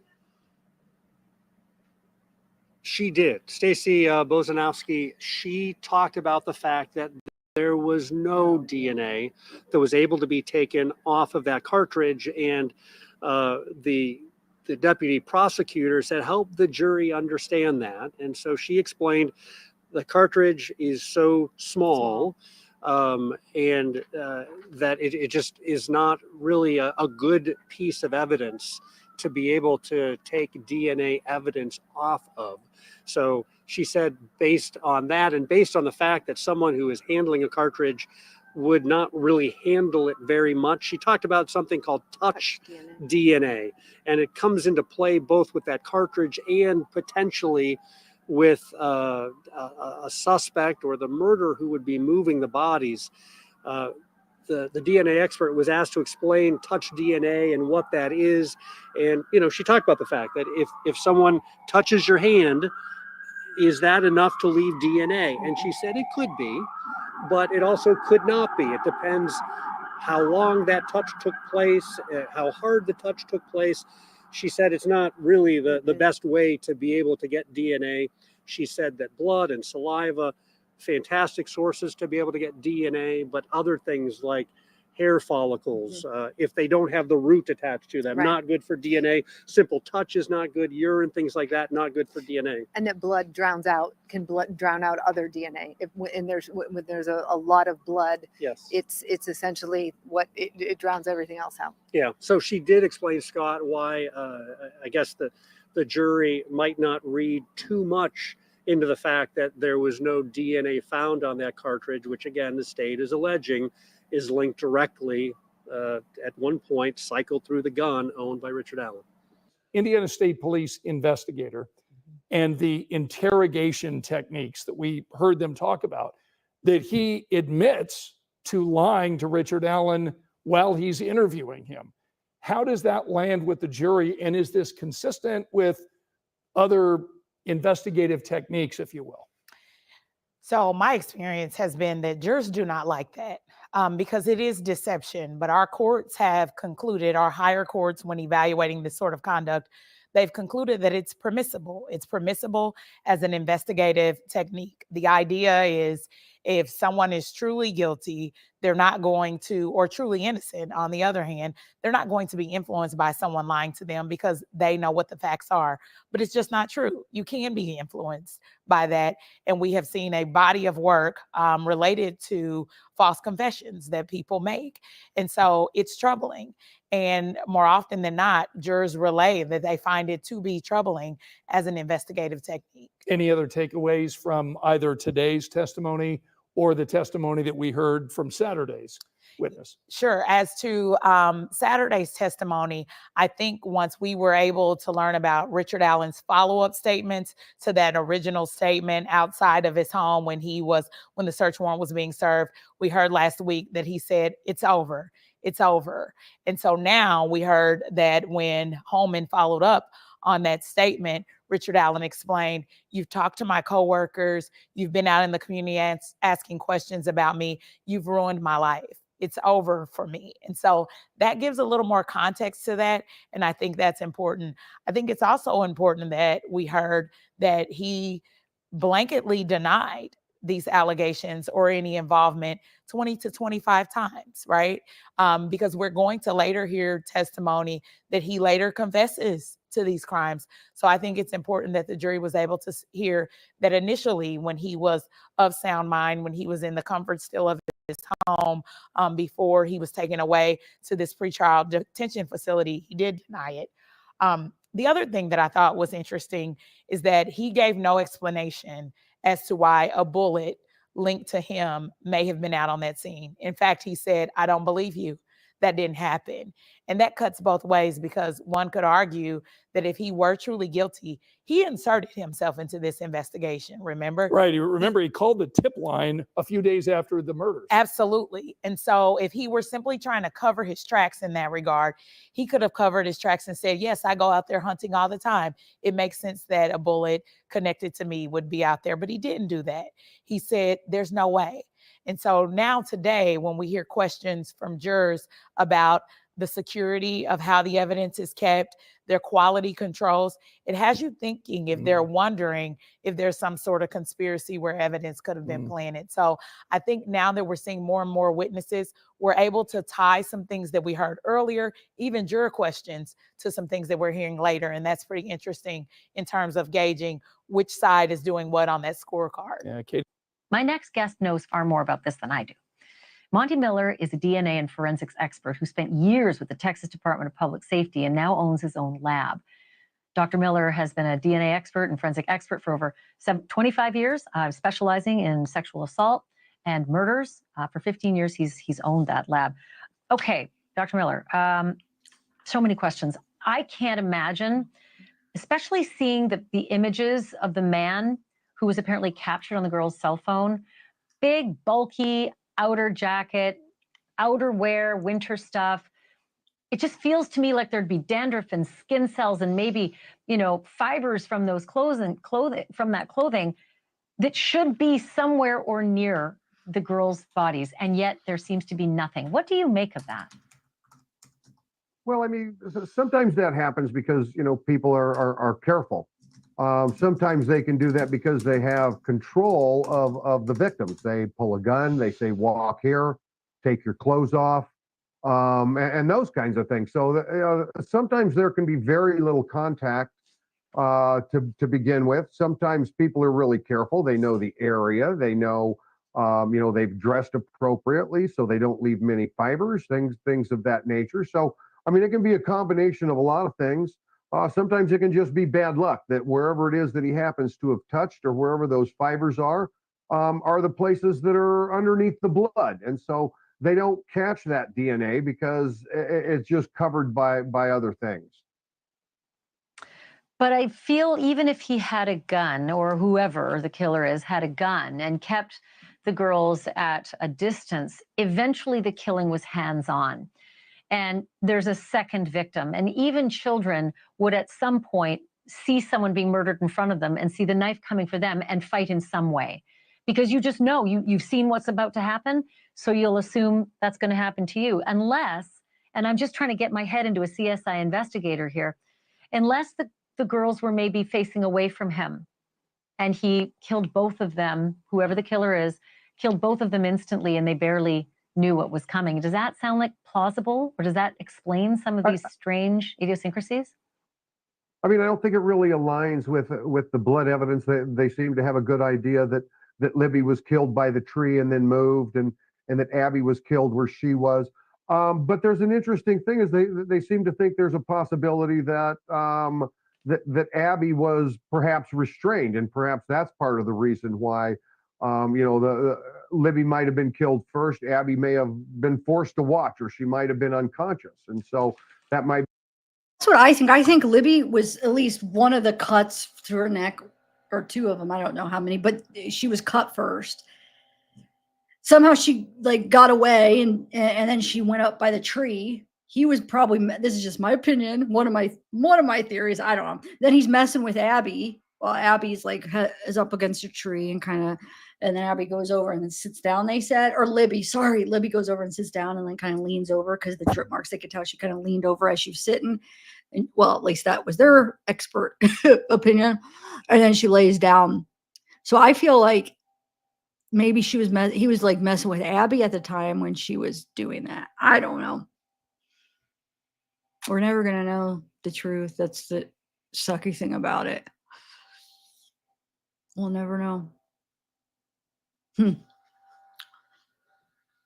Because it's hard to so even if you do think Richard is the guy, there's no denying how crooked and how corrupt the county is and how much they screwed it up. That's true.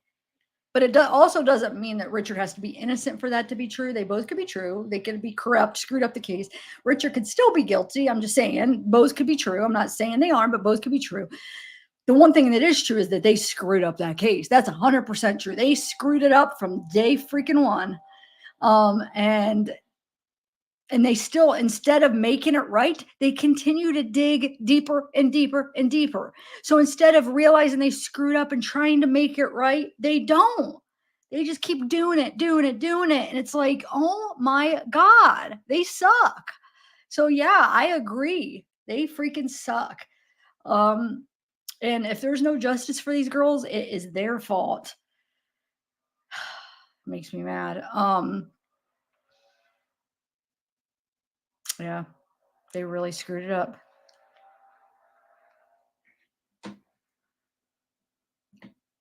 Be why she doesn't have any defensive wounds, any blood on her hands, things of that nature. And Libby might have just, he might have forced her to do something and then caught her by surprise, or cut her in the neck before he touched her. But at some point he does come into contact.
I'm on mute.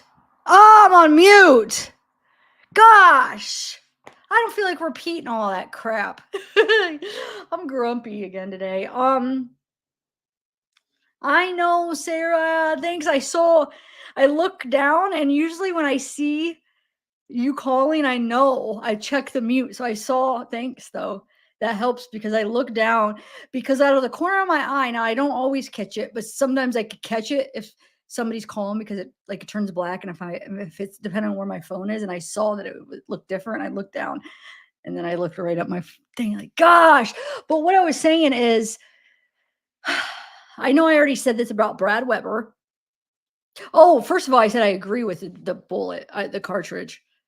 I mean, now that's not even going to be they're going to not really, they're going to be like, she couldn't replicate it the way that it was, that okay, if it was Richard's gun and his bullet and it went through there and it made that without being fired and she couldn't replicate it with his gun. I'm not saying that it means that what didn't come from his gun, but it's not that strong, the fact that she couldn't replicate it until she fired it, which doesn't look good. She should have just kept trying to replicate it, not firing it, which still would be like, gosh, it takes that much. But she fired it. And then the problem is the cartridge they found wasn't fired. So you're comparing two different things. But anyway, and then I was going on about the Brad Weber. I know I already gave my opinion, and this is just my opinion. Like I said, I do think there's a better chance that he lied at the beginning in 2017. So Brittany, I think that's what's coming is they have the report that he said that he didn't get home till later and he wouldn't have been home at 2:30. And like I said, I think there's a good chance he did that to distance himself in 2017 because they were looking at him. People were suspicious of him. He wanted to distance himself. So he put it a little bit, exaggerated it. Like oh, I wasn't even home near that time. So it couldn't possibly be me. So I feel like that he may have exaggerated when he got home, saying later than he really did. I think there is a chance. But what I'm saying is obviously they're going to call him to the stand and they're going to show that he was lying one of the times. So there's this credibility. So now that piece of evidence sucks because they're going to freaking look at it, be like, it could be, but like, I'm sure some of them will consider, oh, maybe he was lying in 2017. I'm sure some of them will think, I'm sure they'll consider it. When was he lying, then or now? But it makes that not as strong, which sucks. I'm trying to think if the state could have done, okay, let's say this is just a hypothetical. Let's say the state were able to let's say he was lying in 2017. Okay, let's just say that.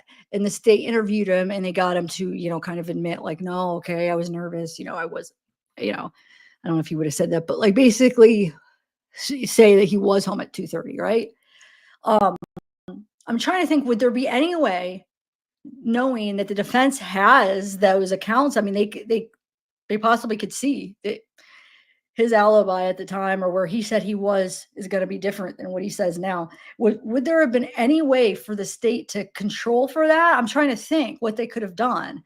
I'm trying to think if they could have somehow, I guess it's I think once they saw that they should have had two different options. I feel like if the defense is trying to bring it up, then maybe go into questioning him in a way to explain maybe why his first account's different than his second. Once they seen that they're going to subpoena him, I wonder if they could have done that. So then at least they have an explanation, not that the jury might not believe him, but at least they could have brought up okay, in 2017, did you say that you got home at 3:30 or later than 2:30? Yeah. Why did you do that? And so he has an explanation. It's not, I guess, they could do it on the cross when the defense brings him up. I don't know. I just think that he could have been lying the first time. That's the only thing. But it sucks because every piece of evidence could be kind of good evidence for for his guilt is basically ruined because of the way. I'm trying to think for the bullet. Yeah, I think she should have kept trying to get it without firing it. And if she couldn't, then yeah. I don't know. It's a mess. Wait, what? All I'm saying is that pauses at the best times of people talking on video. Oh yeah, I do, huh? All right, I'm gonna press play. Sorry. Yeah, me too. Yeah, that's it. Doesn't have to be exactly at 2:30 because Richard, we can't be sure, or whoever. Well, if it is Richard, it would be Richard. If he's guilty and it's true that it's him and that he saw them, if that's true, then like, would he have known exactly what time it was? Did he take the time to stop and look at a clock or a watch? So yeah, these are all estimates. So yeah, you're right. It could definitely have been 2:45, maybe even 3. Maybe he just knew that around what time, because it's known now what time that video is from anyway. So he could have known, okay, it seemed like it was like about 15 minutes after, and he maybe, and then I got home at this time. He could have estimated it, but we're bad, like our memory, how do you word that? Like our what we remember, we're bad at that. Like humans are bad. Like even like witnesses seeing things, we're not accurate. Like our things like that aren't I feel like the accuracy is not that high with stuff like that. So yeah, I feel like it could even hold true if it was like 3. Well, let's see. What time are they saying he left? What time did what's her name? For the States though, because their theory is that when Sarah saw him walking muddy and bloody, that was at 4, around 3:57 or something. So yeah, it could have been really any at that time, to be honest. Just it would have to give him time to walk. So that's true. Because look, he's doing something. If that's him, he's doing something that he's never done before. He's murdering 2 girls. So like timing might be all like messed up in his head. Maybe he thought it was sooner, but maybe like 40 minutes passed. Maybe he was with the girls for a while before he got scared off, and it just seemed like it happened so fast. We don't know. You know what I'm saying? So actually, I feel like that window can be big for it to be true. But I know people that are dead set on his innocence are not going to consider that. But you just try to stay open with stuff, because think about like being in that situation. Your timing might not be as accurate as you think. 15 minutes might feel like 40 minutes. 40 minutes might feel like 15 minutes. So he could have just thought, man, it only felt like it was like 15 minutes. Like it only felt like it was right away, but maybe it wasn't. Like now that I'm thinking about it, what could have been like 3? I don't know. That's how I think, but I know a lot of you guys are pretty strong set. The people that think he's innocent are really pretty dead set on it. I'm still open, and I've always been open. It's important to stay open, guys. Don't just like, because then you get that confirmation bias, and it happens. We're human. I mean, we can't, everybody does it to a point. Nobody's exempt from it, but like, just try though. Try to hear this stuff unbiasedly. Like, anyway, all right. I'm gonna press play. Zeke barking. Zeke got cut today. Or not cut. Yeah, cut, but like that could sound bad, like cut. He got groomed. He looks so handsome. He looks so handsome. Contact with at least Libby, because then he drags her somewhere. So they had at least some idea of where he might have actually physically touched. And I would assume that they would have checked those places for DNA, but it's really hard to tell. Sometimes you don't leave DNA and fiber. You know, some types of clothing are more likely to leave fibers and things like that. And again, he might have been prepared for this whole thing. It might have not been, or maybe just something surprise. I'm going to throw something else out there. Maybe the investigation was terrible. Maybe there was plenty of DNA out there and it just wasn't retrieved. But I have to ask you this, because I'm only down to like 20 seconds. Hair in Abby's hand. It was determined to be Libby's sister. Surprising to you? Explanation? My understanding was that she was wearing her sister's shirt, and so I think that's probably where it came from. It'd be a perfect explanation, but we don't know unless we do that comparison. I want to stop here and bring in Susan Hendricks, longtime TV journalist, colleague of mine, author of Down the Hill, My Descent into the Double Murder in Delphi. She was in the courtroom today. Susan, what tough stuff to sit through today. And I want you to bring to the attention of our viewers what I found to be sadder. Evidence on Abby's face of what she was going through likely just before or during her murder. Yeah, Ashley, and the way you laid it out and you said it's baffling, it was to me too. And I'm in the front row about, I don't know, 2 feet from Richard Allen, the suspect, the man on trial. And it was really the first time I got an up close look at the crime scene photos. And I mean, really close, Ashley, and zooming in to Abby's face. And at times I turned away. But so the gentleman who was on the stand, Major Patrick Cicero, blood expert, I heard him once before, the end of July during a hearing, but he was up on the stand and he was questioned by the prosecution and he was asked about Libby's face. And they zoomed in on it and she had blood kind of flowing across her face, dripping. And you notice they blacked out her eyes, but you notice one was kind of lighter, I guess a strip of blood, if you will. And he said, what that aligns with is without the presence of water or rain is a tear. And I know that people say this, they describe it as gasps. There was in the courtroom. And I think I was one of them. I mean, it was heart-wrenching. And Libby's family, of course, Abby's too, but Libby's, her grandmother said to me personally, I hope she didn't suffer through the years. And I always say, I think it was quick. That's what they said. You hear a tear, you think suffering. And I looked over at the jury and they were upset too. So just so many difficult times in court. And right, with the DNA expert, she was on the stand out of the gate. Her name was Stacy Botanitsky. And she went through different items, Ashley. So it wasn't a quick on the stand at all. It's like the gray bra, lab number 32, listing, black bra, lab number 33. So it's listing and you're thinking, okay, there's going to be a match. And then they said an unidentified male for a few items. And then, well, what were the results? And again, like you said, state witness. And she said, it was a gentleman from the lab.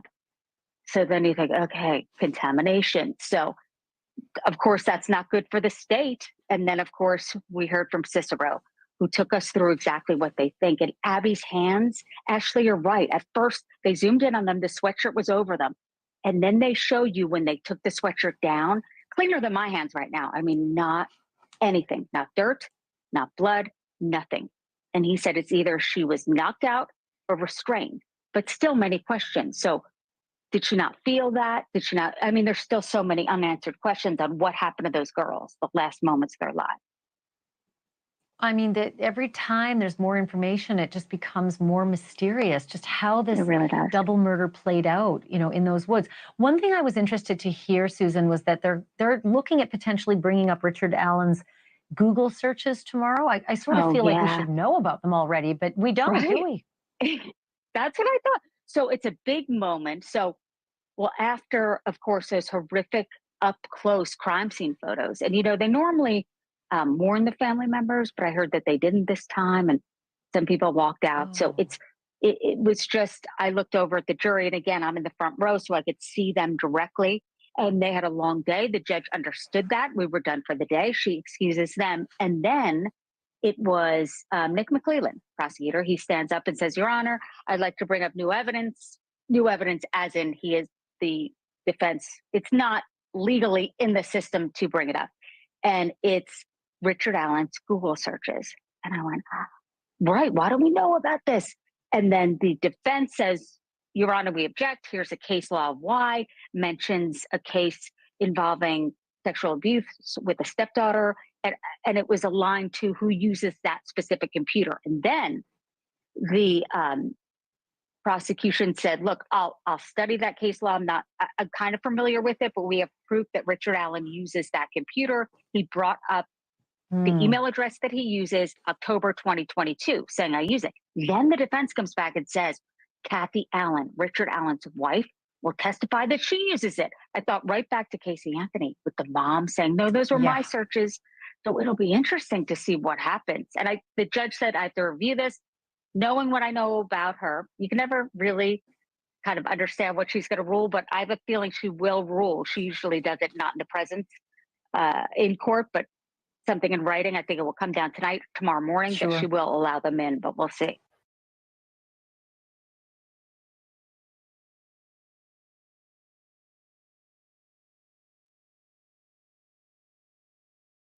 Okay, so that we're on day 9.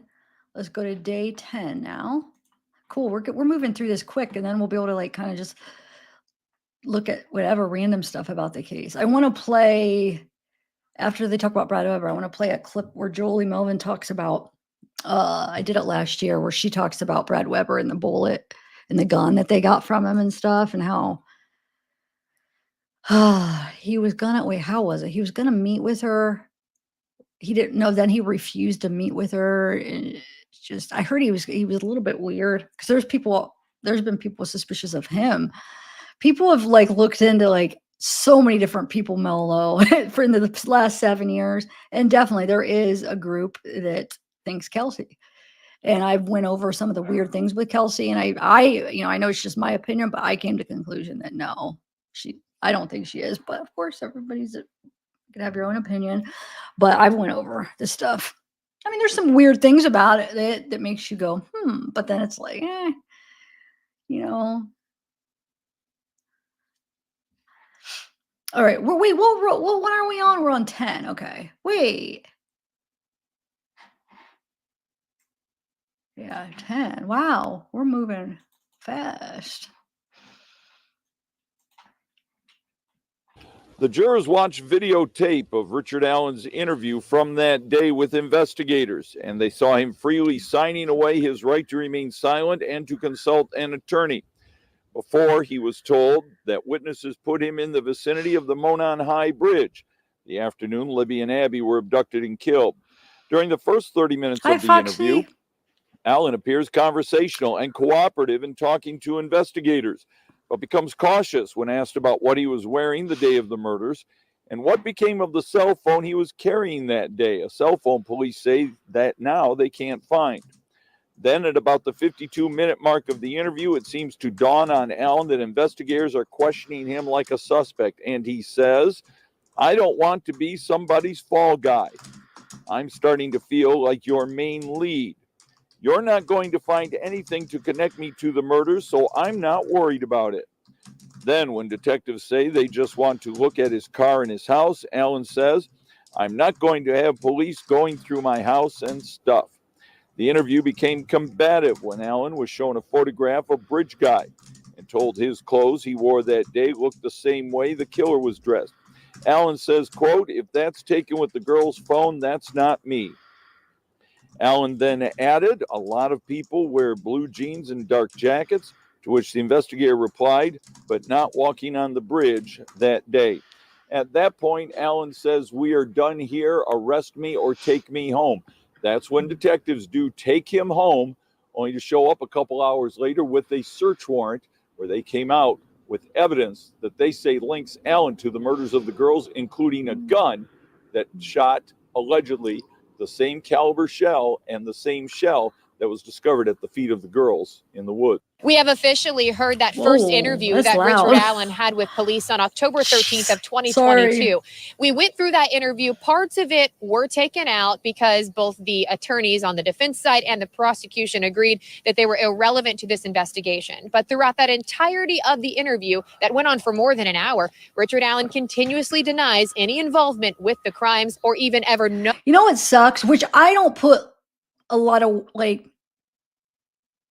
with like behavior analysis, I'll use it as a tool, but like I go with more my gut. You know what I'm saying with that kind of stuff? Because I realize like people do things and I know they're supposed to be clusters, but like sometimes everybody's different, but it's still a tool. Like I still like to watch it and see because it could be used as a tool. I just don't let it be conclusive, like it make it like, what is the word for it? I can't think of the word. Like making a conclusion about something just because they said it, I'll just use it as a tool. But I do wish I could get their like behavior panel. I wish we, the public, had access to his interviews and just to see what they say, or some of the other ones. That's the main one that I watch for that. Just to see like what would they say about his behavior in the two different interviews. Anyway. Owing Abigail Williams or Libby German. During that interview, you can see Richard Allen nodding his head and agreeing with what he was saying. At the beginning, it seemed cool, calm, and casual, but quickly that interview took a turn when he starts realizing that police are questioning him and his whereabouts, saying he's not that guy and he doesn't want to become the fall guy for police. During this testimony being heard and that interview played on a screen for the jurors, Kathy Allen, Richard's wife, can be heard crying in the gallery. Scott and Ann. What I find weird though, McCain, flannel shirt guy that was there on the bridge that day, Libby's dad, talked to him, asked him if he saw two girls, and he said he saw that couple below the bridge. Well, it came out that Richard knows him. So they were both there that day, which I found kind of weird. Both there that day. If they would have seen each other. And there's like some theories where, have you guys ever heard of True Crime Jesus? He laid it out really good. But theories where McCain and the McCain brothers could be involved because they were trying to get money for the bridge. They were trying to get that property that's private on that side of the bridge.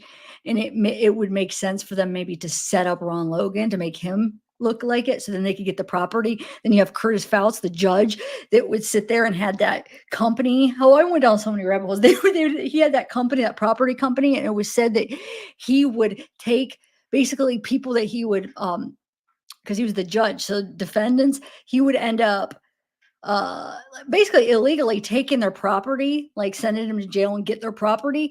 So it was like this theory where it was like, what if Curtis Fouts was involved, the McCain brothers, they were trying to get that property, Ron Logan, because they wanted the property. Supposedly they want the property on the other side of the bridge to be public for the trail. And like, what if it was like to set up Ron Logan to get his property? It was it was interesting. But what I found interesting to learn that Richard knows him. They know each other. So they would have, if they saw each other, they would have recognized each other. And then I'm thinking, like, what if they worked together? What if Richard and McCain were involved? McCain was there that day too. What if freaking McCain was on the other side of the bridge already, and what if he's like the one that down the hill, or maybe he was waiting for him down there, and it was all planned to try to set up Ron Logan? Or maybe I have the motive wrong. Maybe there was another reason that I don't know. It's just weird because McCain never said he saw Richard. Richard never said he saw him, but it was known that McCain was there. He's that flannel shirt guy, but I don't know. It's weird. When I heard that, I'm like, wait, Richard knew him? That's weird. They were both freaking there that day. I mean, Richard admitted he was there. McCain was there. He talked to Libby's dad. I mean, it's just weird. Weird. Anyway.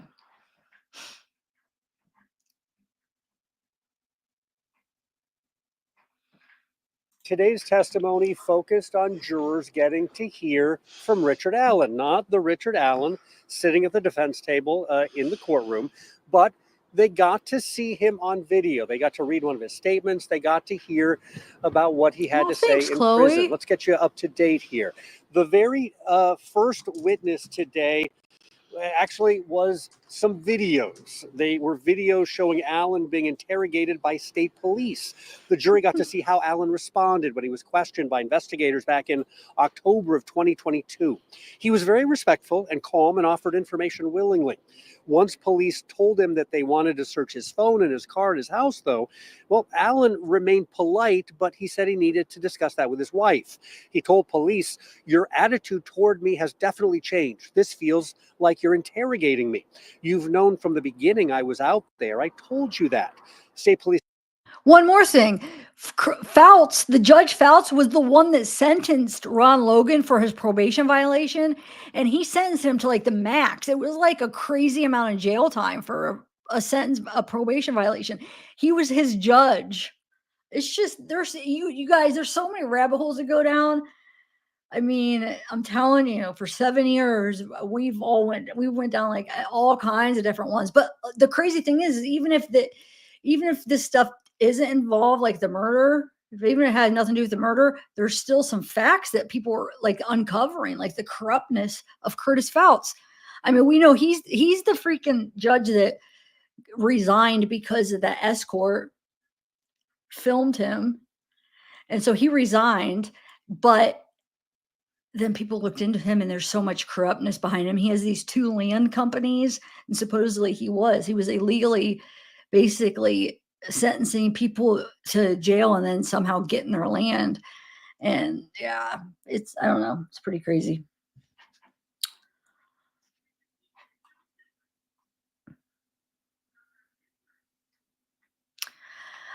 The person that, one of the hoodies, the blue hoodie, they haven't responded. I emailed him. I got to see what the name is. Hold on, let me see. Where do I have it. I'll have to look again. I'll have to email him again. I don't know why I just thought of that because somebody complimented my hoodie. Investigators Allen responded, "We're not mad at you. We're not upset with you. We're just trying to get the truth." And they asked Allen if he is the man referred to as Bridge Guy captured on Libby German's phone, and they showed him a picture. Allen responded, "It's not me. You're not going to convince me it's me. I had nothing to do with those murders." He then said, "We're done. Arrest me or take me home." At that point, police took him home. And then 2 weeks later, State Police Lieutenant Jerry Holman interviewed Allen again with test results showing a cartridge at the crime scene cycled through Allen's gun. Jurors saw that second video interrogation where Holman told Allen the science doesn't lie.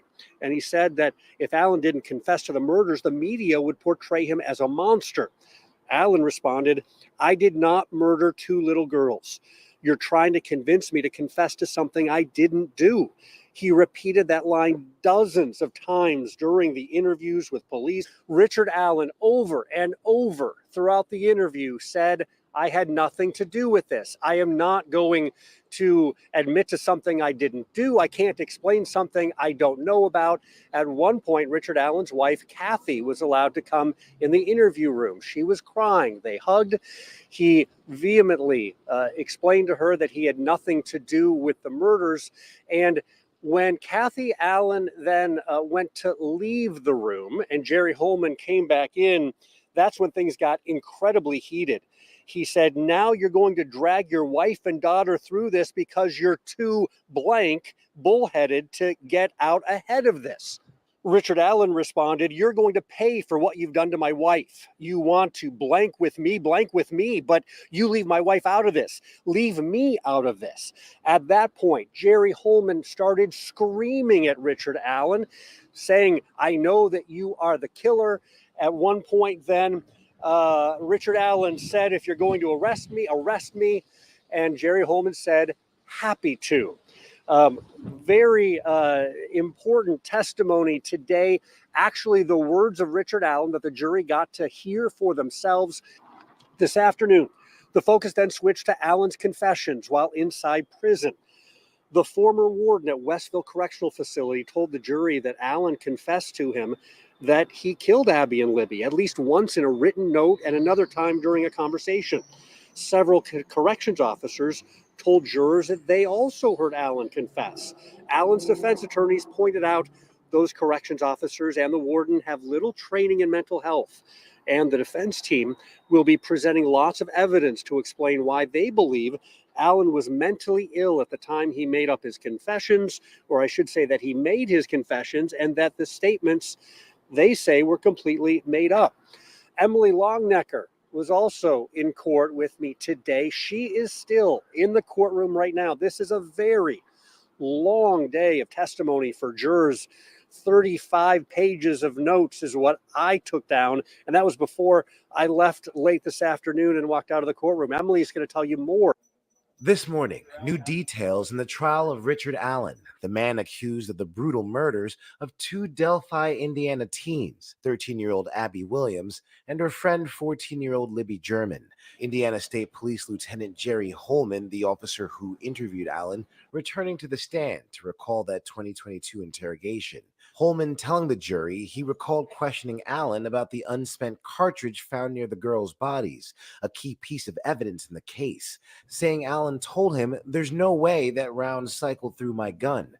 I don't know how it got there." Holman also testifying that Allen's demeanor during the interview became increasingly agitated, adding Allen continued to deny involvement in the murders despite being asked 20 to 25 times. At one point, the officer said he told Allen he believed he was a good man. Allen allegedly responding, saying, "What kind of good person would kill two girls?" The defense cross-examining Holman, questioning his interrogation methods, even raising issues with the evidence gathering at the crime scene. Holman stating mistakes were made. Allen has pleaded not guilty to murder. So far, the jury has heard testimony from 25 of the prosecution's witnesses. The prosecutors also showing jurors 42 pictures of the crime scene where Abby's and Libby's bodies were discovered. The girls were found on Valentine's Day 2017, a day after they had set out for a hike on the Monon High Bridge Trail.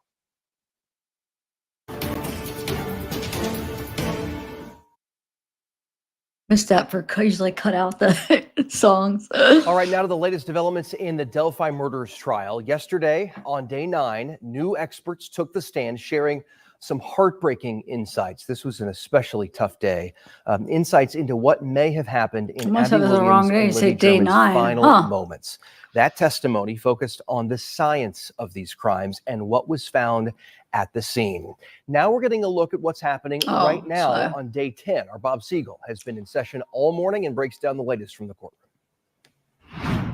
This morning here in Delphi, jurors got to hear the actual interview between Richard Allen and investigators. Steve Mullen, a head investigator for the prosecutor's office here in Carroll County, and Carroll County Sheriff Tony Liggett. The jurors, again, they got to actually hear Richard Allen in his own words during the first interrogation that police conducted with him. The videotape of that interview that jurors got to see, it starts off pretty relaxed, with Richard Allen appearing to be calm, freely offering up information about where he was on the day of the murders. They were talking to him after Richard Allen voluntarily went to police a few days after the murders to inform them that he was on the trails that day. During the interview that jurors just got to see, Richard Allen said, "Hey, I'm here and I'm wanting to help you out." What started as a relaxed interview then got tense once the investigators told Richard Allen they would like to be able to download information off his cell phone and also to search his home. At that point, they said, "We're not mad at you. We're not upset with you. We're just trying to get to the truth." Richard Allen, after some dialogue back and forth, said, "I think we're done." The investigators told him that we've already talked to your wife and your daughter. And then they asked him the question, "Is that person you?" That's the question, as they showed him a picture of Bridge Guy. And they pointed out that the clothing that Richard Allen said that he was wearing that day is somewhat similar to the photograph that was taken on Libby German's phone, the video that she took that has been used by investigators to try and see if they could find Bridge Guy. Richard Allen got more and more agitated as the interview went on. At one point, he told investigators, he said, "It's not me. You're not going to convince me it's me. I had nothing to do with the murders." And they said, "We're not trying to give you a hard time." Richard Allen said, "We're done." I have a question. Remember as we were studying that Bridge Guy video for years, and everybody said it looks like he has like a bunch of stuff in his coat. Like it doesn't look like his stomach. It looks like he's like there's stuff in there. You know what I just thought of? What if it was his beer? Remember, if it is him, remember he stopped and got a 6-pack of beer. He drank a few, and then didn't he bring a few with him? Like, what if that was what the bulges is under? Maybe he had some bottles of or cans of beer in there. I don't know. A lot of people thought it was like, knives and all this stuff he's going to use to kill them. But I mean, if it was indeed him, he said he did it with a box cutter, so that wouldn't have been. And then he had a gun, probably in a holster. Maybe, I don't know. Maybe, I don't know. It's a possibility. Yeah, I don't know, guys. Me or take me home. This is ridiculous. I'm not going to talk to you anymore. This is stupid. He said, "You're pissing me off." He said, "Are you arresting me?" Me too. They said no, and that's when the interview ended. So that is the first interrogation with Richard Allen. Coming up, jurors are going to get to see a second interview with him. The first one about 90 minutes long. We are heading back into court to take a look now at that second interview that jurors will get to see, and that is what led directly to his arrest back in October of 2022. We'll have more for you on what the jurors are seeing coming up on 13 News at 5. In Delphi, I'm Bob Siegel, 13 News. Okay, so that's 11. Wow, we're almost done. Cool. So let's do. Wait, we're 12. We're 12. Why do I think 12? Was it 11? No, that was 10. Wait, what one did we just watch? Oh my lord, I'm getting all mixed up now. In my head, I said 11, but when I look at my thing, it looks like that I clicked on was 10. So maybe not. Maybe we are on 10. Yeah, sorry. We have one more day. So 11 and then 12. We'll just have to go look. All right, here's 11. Okay. Hey, good evening, Bob and Chelsea. Yeah, court wrapped up a lot earlier than we have come to expect. We had two quick witnesses at the end of the day. The last witness was Brad Weber, who owns a property near the Monon High Bridge, and the road to actually access his property goes directly under that bridge. We also learned that he drives a van, and that's going to be important. You'll hear why in just a second. He got off work the day of the murders, he said, a little after 2 o'clock and drove straight home, so he would have arrived there around 2:30. Well, why is that important? Well, because in one of Richard Allen's prison confessions that we heard today, he said he was planning to rape the girls, but got spooked after he saw a van and then took them across the creek where they were found dead. Now, the defense indicated that Weber may have not actually gone home right after work as he said he did. Mr. Weber became quite angry about that. It was really the only question asked of him by defense attorney Andrew Baldwin. And then Mr. Baldwin, in a little bit of showmanship, I guess, served him with a subpoena on the witness stand in order for him to appear again when the defense presents their case. Now, we also heard from the prosecutor's investigator against Steve Mullen. He presented some new evidence that they only recently got after a juror asked a question last week during some testimony, and specifically about Mr. Allen's car, 2016 Ford Focus SE. And that model is important. The prosecution claims that is the car that they caught on a surveillance camera near the trails the day of the murders. They looked through BMV records, they said, and discovered that there is only one 2016 black Ford Focus SE registered in Carroll County, and it is registered to Richard Allen. However, there are 8 other just 2016 Ford Focuses. They all look similar, and the defense pointed out that the prosecution can't actually distinguish on that photo which model of car or the license plate or anything like that. Now, the defense also pointed out that the killer, they say, is not necessarily someone who lives in this county. But most of the day today was spent on Dr. Monica Walla, who was the psychologist up at the Westville Correctional Facility where Mr. Allen was held for more than a year.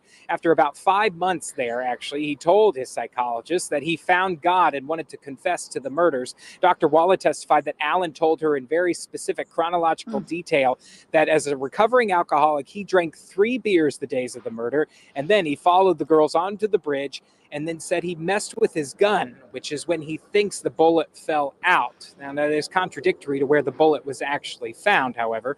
He then said he ordered the girls down the hill, sought to rape them because he thought that 13-year-old Abby and 14-year-old Libby were between the ages of 11 and 18. Then that's when he said he saw the van that scared him. He forced the girls across the creek, slashed their throats. He stayed there long enough, he said, to assure that they were dead and wouldn't suffer, then covered them with tree branches and walked back to his car. Allen told his psychologist, Dr. Walla, that he had remorse and wishes he could change what had happened. He wanted to apologize to the families of the victims and his own family as well. His exact quotes to his psychiatrist were, "I didn't do everything I said I did, but I killed Abby and Libby. I just want to sign my confessions. I need to let my wife go." Now, that was what all happened before lunch. After lunch, Dr. Walla told the jury that she diagnosed Mr. Allen with a serious mental illness, as she called it, while he was in the prison confessing to the murders, and that his mental health struggles began in April of 2023. Now, that is important because that is about the time that he received hundreds and hundreds of pages of discovery from the prosecution, which the defense was quick to point out had police reports, other things that would have had details on the crime. Of course, their argument is those were what supplied the details of that pretty detailed confession, and not actually that Mr. Allen is the killer and was there. We were told at the end of the day that tomorrow we are to expect some lengthy testimony. Mr. McClellan, the prosecutor, said at the end of the day he plans to play more than 2 hours of audio. Now, didn't say specifically what that was, but what we did not really get into today was the confessions, allegedly, that Mr. Allen made on the phone with his wife and other family members. It's a good assumption that that is probably the audio we will hear. Of course, we'll be here to cover it all. We'll always have the latest on CBS4Indy.com. Bob and Chelsea, I'll send it back to you. I want to clear up. So remember yesterday when I was reading an article, because there wasn't many videos on day 12, and I was reading an article of yesterday's day in trial of the phone conversations. Well, the article misquoted one of them. I just wanted to clear it up. So on his phone call, at least everybody else is saying it's something else. So I'm pretty sure it's just the article that got it wrong. So on his phone call to his mom, one of the phone calls, he did talk about, he admitted to killing Abby and Libby. And then she said, no, they're just, I forget what she said. Basically, they're just messing with you. That's not true. And he says to her, I wouldn't, not quoted because I can't remember the exact quote. I should look it up. But something like, I wouldn't admit doing that if I didn't do it. Like, that's not something I'd admit doing if I didn't do it. Well, remember last night it was quoted where it said, I'm not going to admit to something I didn't do. So I'm confused. Did they get it wrong? I mean, why? That's a big difference. But yeah. Anyway, I wanted to clear that up because I saw that after and I'm like, wait a minute. That's not what I read in that article. All right. Hey, Max, I want to ask you, going back to that first witness, Brad Weber, what did the jury make of that connection of Richard Allen saying in his alleged confession that it was a white van that spooked him, and then that witness testifying today that he drove a white van and was indeed in that area during the time that Abby and Libby were supposedly abducted? Yeah, I think it is important to just make a quick clarification that I actually read the exhibit and read the report from his psychologist. In his confession in prison, it did not say white van. It just said he saw a van. So I just want to make that important distinction. But it was definitely some shock in the courtroom, I would say. The jury, very took down some notes as that was being said. Obviously not a good look for the defense. We'll see how they plan to counter that. Mr. Weber, as I did say, got very angry with the first question from Mr. Baldwin. So when the defense presents his case and he comes back to the stand, it's set to probably be an interesting day in court when that happens, guys. And Max, talk about the difference between the confession testimony that we heard today from the psychologist and the confession testimony that we heard yesterday that was really more hearsay type of testimony. This was very, very specific, step by step, according to this psychologist, correct? Yeah, that's right. And the confessions that we heard yesterday were from prison guards. Mr. Allen was on suicide watch for the basically 13 months that he was at Westville. So he had guards that would stand outside his cell, check on him every 15 minutes or so. They reported him saying these sort of things. The confession today was definitely the most detailed that we have heard in all of this testimony. And it was done to his psychologist, who she says she was taking, she takes notes during their sessions and then types them up. So definitely a lot more detailed than the ones we heard yesterday. The ones yesterday, much more vague, basically just saying, I killed Abby and Libby. So that's the major distinction. In the meantime, we want to get you up to date on some other developments in the case today. This coming from the defense, filing.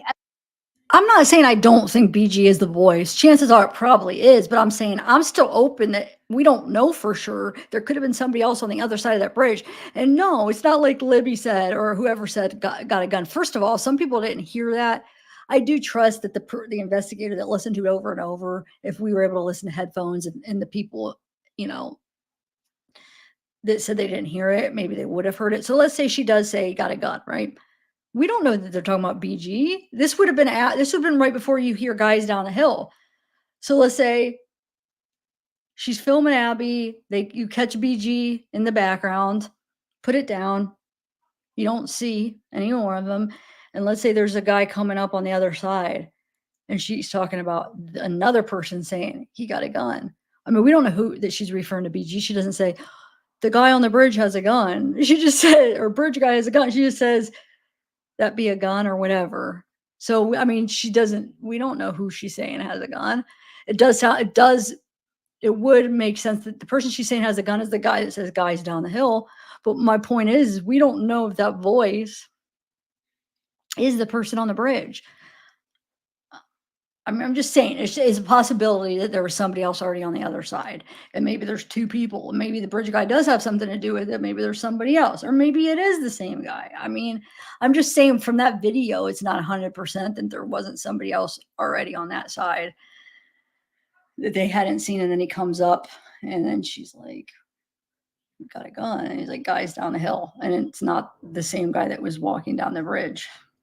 I don't know. It's a possibility. I'm just saying. I'm with this case, I'm trying to remain open of a lot of different possibilities. And there's not a lot of definite evidence in the case to say this is for sure what happened, unfortunately. So we're up to like a lot of speculation, which sucks because it shouldn't be that way. If they would have done a better job, it wouldn't be that way, I feel like. But I don't know. We're never going to know. That's the sucky part. We're never going to freaking know. There could be a murderer out there still. There could have been two of them. You know what I'm saying? Even if, let's say, it is Richard Allen, but what if there was two people? What if he worked with somebody else? What if somebody lured him there and it wasn't random? What if there's somebody waiting down the hill for them? What if somebody was just on the other side of the bridge with them? What if bridge guy never did come all the way through and he turned around? And he has nothing to do with it. I mean, there's so many other possibilities. It's crazy how much that it looks like we do have, because we have the video, we have the audio, but in reality, we don't have crap. A second motion today to seek to allow their Odinism theory in the trial. Richard Allen's attorney said Abby Williams and Libby German may have been part of a ritual killing. The judge previously blocked the defense team from telling the jury about their alternative killer theory after the state argued that investigators dismissed it. They also want to admit evidence concerning two people that they call, quote, third-party suspects. Today, the state called witness number 38, the state psychologist who treated Richard Allen while he was at the Westville Correctional Facility. And what jurors heard from this witness was by far the most damning evidence they've heard about Richard Allen. Dr. Monica Walla told jurors she met almost daily with Allen, who was on suicide watch during most of his time at the state prison. And during some of those meetings, Allen gave detailed confessions about committing the murders of Abby Williams and Libby German. She says on April 5th of last year, Allen told her, "I killed Abby and Libby. I'm sorry." She said during that session with the defendant, Allen became tearful and said he has been selfish and a coward all his life and that he wished he could go back and change his actions. He also said he wanted to apologize to the girls' families and give them his Bible. Scott, 2 days in a row now, we have heard testimony that's been all about Richard Allen's jailhouse confessions. Yesterday, we heard from 8 different prison staff members. They all testified about hearing confessions in one form or another.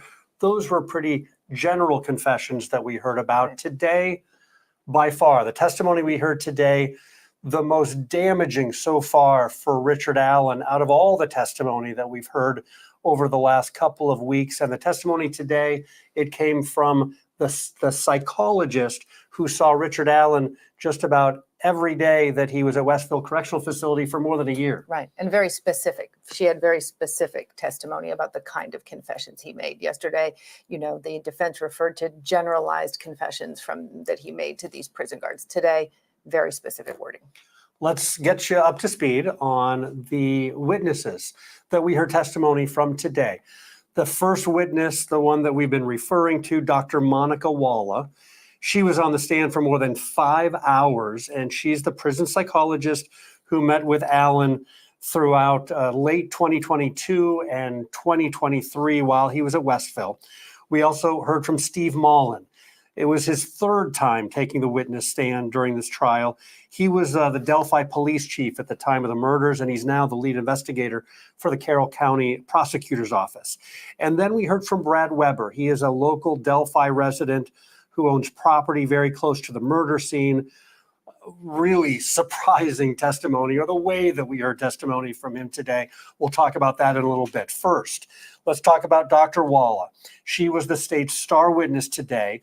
She was on the stand for more than 5 hours testifying about her daily meetings with Richard Allen, serving in the role as his psychologist. She heard Allen confess to the murder several times, and she also talked about his state of mind during that time period. She acknowledged she diagnosed him with serious mental illness and that he had an abrupt occurrence of psychotic behavior and acted very strange around the time of the confessions. But much of the afternoon was spent talking about the psychologist's strange behavior. During cross-examination, Dr. Walla told the jury she's a huge fan of true crime and has followed the Delphi case for years. She even visited the crime scene with her boyfriend and said she frequently listens to podcasts and YouTube videos discussing the murders and Richard Allen. She admitted she talked about those videos with Allen while he was her patient and told him what people were saying about him. She also admitted her So fascination unprofessional. with the case, that fascination led her to improperly access Dang case it. information about other prison inmates rumored to have possible connections to the Delphi murders, something that is strictly against department rules. She told jurors that last April, Allen told her during a one-on-one meeting, "I killed Abby and Libby, I'm sorry." But it was a month later, during another meeting, that Wallace says Allen not only confessed, but he gave details of the murders.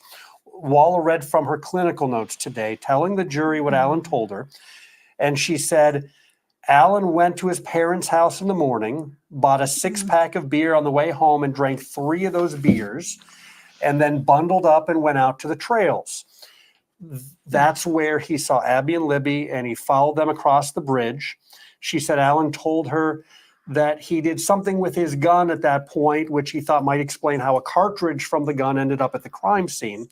And she said Allen told her that he instructed Abby and Libby to go down the hill. The psychologist told the jury that Allen then said he planned on sexually assaulting Abby and Libby, but he saw a van and got scared, so he told the girls to cross the creek.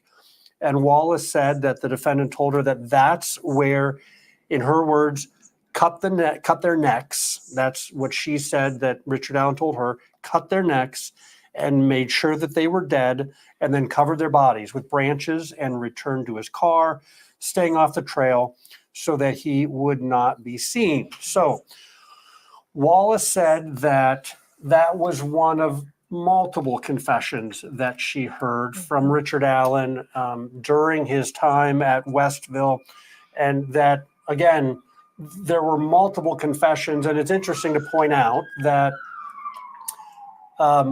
you might think that your conversations with a doctor or a psychologist would be private, and the defense team tried to exclude Dr. Walla's comments and her testimony from the trial. Right. The judge ruled that she could talk about her interactions, despite the fact that she was serving as his doctor, because of a very specific Indiana law that when it comes to confessions or murders, that type of testimony is allowed. Yeah, and she talked about writing those down with a pen, taking notes, and then actually going back each day and entering them into a system, and then she would shred her notes. And the defense really attacked that, the fact that she shred her notes and thought that that was not best practices. And she said that she did that, for security reasons and privacy reasons. And it was interesting that when Dr. Walla was reading from her notes today, that evidence, that exhibit, was actually passed out to all the jurors so they could follow along in her notes as she was testifying. And one of those clinical notes that she read from actually was another confession involving a phone call that Richard Allen made to his wife while he was in prison. And Dr. Wallace said that Richard Allen requested that she actually stay with him so that she could hear him call his wife, Kathy. And I want to just share with you what she recalled from that. She said that he asked his wife if family loved him and would always love him. He had talked about the fact that he might have to live the rest of his life in prison. He mentioned the electric chair, and he stated, "I killed Abby and Libby," at which point she said that she could hear Kathy Allen, Richard's wife, saying, "Stop saying that." And then he said, "I didn't do everything that I said, but I did kill Abby and Libby." Right. So again, the jury got to hear what is really, I mean, once the jury hears those types of things, that's not something that you can unhear. They cannot unhear it. Yeah, I mean, very, very specific details that he provided. And again, this was multiple conversations that he had that Dr. Walla overheard. And the state has been saying that, that they would eventually, that he had provided details that only the killer would know. And I think that we heard some of those details today, right? Yeah, we did. And it's interesting, though, because in the interrogations with Richard Allen, we saw those videotapes earlier in the week. There were multiple details, obviously, details, some of which have come out in the media. But there were also details that I think investigators shared with him saying, look, we have this information, we have this information from the crime scene. So it is still a little bit of a question mark about how many of the details that Richard Allen shared on that phone call at that point in time would be only details that the killer would know that weren't already shared with him. And the defense made a point of talking about when he would receive the amount of discovery that he had received, the discovery information about the case, the probable cause, all of these details, and how thick that discovery file was, and then that they met with him. And it seemed to me anyway that they were kind of alluding that he might have had specific details about the crime because he had all of this discovery evidence to go through and look at. That's a great point. Is that how you took it? Yes. That's how I took it. And that he got very agitated and that his mental state declined After that. after he got this huge amount of discovery material. So we would assume that a lot of that discovery material might also have some details. Right. Do want to talk about his state of mind because that was a really big focus of today's testimony from Dr. Walla, trying to better understand, was Richard Allen, was he psychotic? Was he out of his mind at the time that he made these confessions, or was he not? And for me, it was very confusing because during, as the state was asking Dr. Walla to read through her notes, they would ask her to focus on very specific sections that made him seem that he was in his right mind, that he was perfectly fine, versus the state pointing out, the defense, the defense pointing out and asking her to read from portions of her clinical notes over 13 months where he was not. Right. Okay. Where he had many concerns about the conditions that he was living in. And let me give some examples of that. So when the state asked Dr. Walla, they pointed out certain parts in her notes. And she said that Richard Allen's confession was one of them, the main one that we told you about, where he gave a lot of details. She said it was concise and in chronological manner. At the time, his anxiety and depression seemed improved. At times, she said he does not present as psychotic. She said at certain points, it seemed like he was faking mental health problems, that he was remorseful, wanted to share his Bible with Abby and Libby's families and apologize to them. And at other times, she talked about things that he did that just then contradicted the fact that he was in a good state of mind when he made these confessions. She said that at times, right around the time that he made the confessions, he was eating his own feces, rolling on the ground naked, banging his head on his cell so hard that he had 2 black eyes, and they had to give him medication for psychosis against his will. They were so concerned about his mental state. And when they asked him why he ate his feces, he responded, because he was sane and didn't have water. And then when Dr. Walla told him that didn't make sense, his response was, I know. I know. So what to make of that? That's part of the testimony. And then when the state asked Dr. Walla to refer to very specific parts of her notes, Walla acknowledged that she had diagnosed him with a serious mental illness, that he was a fragile man, she said, that while he was in Westville prison, that he had an abrupt occurrence of psychotic behavior around the time of his confessions. She testified that she has thought more about the idea. She said that it seemed perhaps he was faking his mental illness, but since then, she's thought more about that. And thought perhaps she was wrong on that, Yes. that he was not faking it. Yes. So was he sane? Was he mentally ill? Now it's for the jury to decide. And at least for me, sitting in the courtroom today, I'm not sure where I come down on No. that. And that might be confusing for the jury as well. I would imagine. Yeah. And we learned about the conditions too. Yes. That he was living in. I mean, when the defense was asking her to read her, I think it was called the suicide notes, the notes that she took while he was on suicide watch, right? Yes. You know, she noted, and the defense had her note about, you know, that he was fighting ants and cockroaches for his food. Again, you talked about the 2 black eyes that he had been, you know, banging his head, that other prisoners he had told her were calling him baby killer and telling him Yes. to kill himself. Therapy in a 3x3 area, kind of behind a cage. That's how the therapy was. And there was kind of a debate of whether he was shackled during that or whether they had taken his shackles off during that therapy. And he told her, the defense, you know, talked about this, that he told her that he felt like he was being already treated like he was guilty. And at one point said that he didn't do this and would never be okay being in prison for something he didn't do.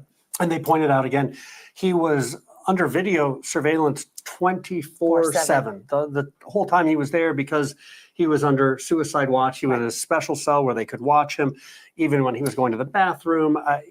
They talked about the fact that he couldn't fully turn the lights off in his cell at any point. They just talked about that. And the defense has been working the last couple of days and talking with the prison officials to try and establish for the jury that the conditions under which Richard Allen was living at Westville Correctional Facility would drive anybody crazy. Right. It seems to be the way that they're going and what they want the jury to believe. And they also talked about the physical changes. They had Dr. Walla talk about the physical changes that she noted in Richard Allen, that at one point his eyes seemed to be bugging out of his head, Bulging right? out of his Bulging head. That's right. Yes. Bulging out of his head was one of the things that I took note of. And of course, you said the 2 black eyes from self-harm, that he was self-harming. Yes. Based on what Bob and Emily were discussing about Dr. Walla, the prison psychologist, and her testifying about these alleged confessions, what do you make of all that? Well, there's a lot to unpack there, right? There's first the confessions in and of themselves. Are they credible confessions? Are these sort of coerced confessions, not in the normal sense, where we normally see a person being interrogated so aggressively that they are coerced to say things that aren't true. But on the other hand, while he's not being interrogated, he is living in this squalor and these really, really challenging conditions. And so there's that just immediate thought of, what is a jury to do with this, right? It's really hard as a defense attorney to have your client ever confessing to a crime. How can you convince a jury that your client didn't do something that he said that he did? But on the other hand, having been a deputy prosecutor, I would find these confessions equally challenging to present as concrete evidence of him confessing to the crime. And so just that part is difficult to unpack. And then to hear the things that we've heard about this particular witness, to hear some things as it relates to her credibility. And we heard Bob talk about how she was inconsistent in some of her conclusions. On the one hand, she's saying that he's not necessarily psychotic, but she's also saying he's being treated for psychosis. She's saying that she doesn't think that he was mentally ill, but she diagnosed him with a mental illness. And now here, live in person at trial, she's saying that she's starting to sort of rethink some of the things that she once thought. So I would agree with Bob. It has to be really challenging for the jury to unpack this and reconcile some of these conflicts. And you don't usually see conflicts in evidence from experts. A conflict in the evidence from an eyewitness is normal. For example, we heard early on some differences in the testimony about what Bridge Guy looked like. Well, those are normal everyday people who are eyewitnesses, and that evidence has just been deemed unreliable across the board for decades. Right. But to hear this person who's an expert in her field delivering such information in a way that's so incohesive and hard to follow, I just don't really know what this did for either side. Right. But at the end of it all, they are still confessions, and that's really challenging evidence for the defense and really big gains for the state. Think about what the jury has heard during these 11 days. So if you think back to when these girls were killed 7.5 years ago, so 2017, then Richard Allen a couple of days later calls the tip line saying, hey, I was on the trail, and they brought him in 5 years later. They basically wrote him off in a file saying that Richard Allen's been cleared. Then they discover the file.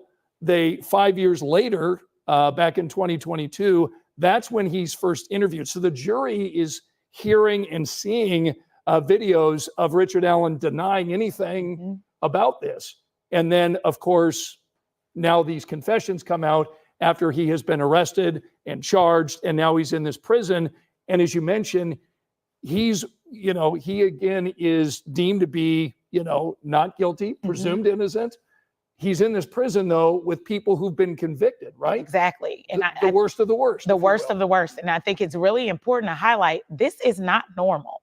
I have handled dozens of homicide cases at this point. I've never had a client kept it on pretrial detention in a maximum security prison. Right. Now, the circumstance is unusual for Richard Allen because there's a safekeeping order where they have to keep him safe. And so arguably it's for his own safety to be kept here. But the conditions there are unbearable. I would argue that those conditions aren't appropriate for a convicted person. Right. Let alone a person who is innocent until proven guilty. We've heard that he was in that particular area for 13 months, over a year. We've heard that the lights are kept on all day. We've heard that he was facing scrutiny and bantering and all kinds of insults from other inmates. Right. That is a lot to endure for any person, let alone a person who came in there in a fragile condition to begin with. Right. And so I would think that would cause deterioration for anyone. And then, as Emily and Bob noted, he's surrounded by his evidence. Right. This discovery that they've been talking about, right? Exactly. And there's yes. maybe some information in there that he's seeing and all that, right? Exactly. And you have to assume this far into the case, he had been shown photographs by his defense attorneys, because as a defense attorney, you have an obligation to share with your client all of the evidence that they're facing.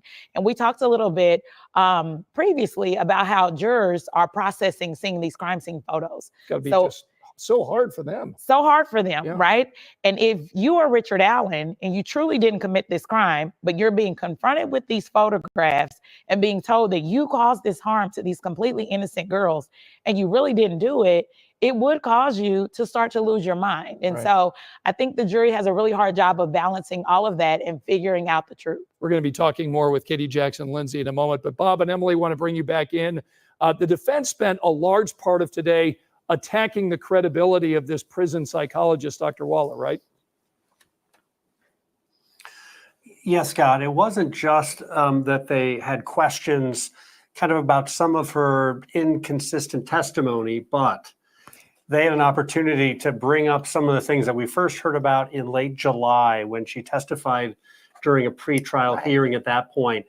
And there were some bombshells that came out at that point that were hard to believe and hard to imagine, and the jury got to hear those today. Yeah, we knew, she testified this summer in those pretrial hearings and today that she was a true crime enthusiast. Yes. She told her supervisors that. She said that they were fine with that.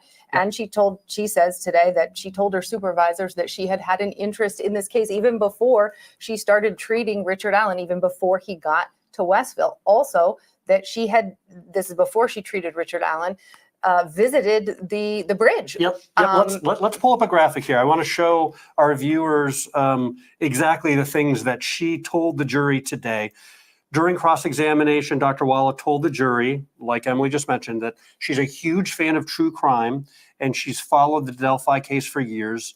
She even visited the crime scene with her boyfriend and said she frequently listens to podcasts and YouTube videos discussing the murders and Richard Allen. And she admitted to the jury that she talked about those videos with Allen while he was her patient and told him what people were saying about him as she is treating him.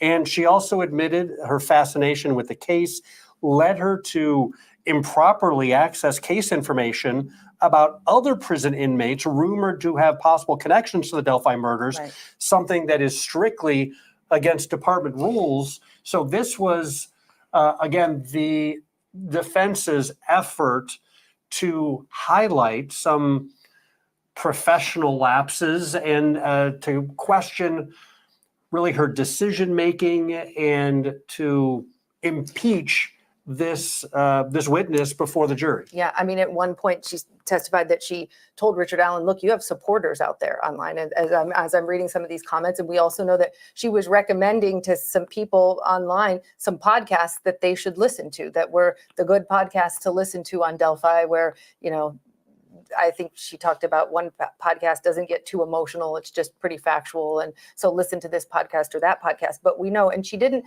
talk about what information she accessed on those DOC computers today. She didn't go into details, but this summer she certainly did during those pretrial hearings. We know that she accessed the file of a guy named Keegan Klein.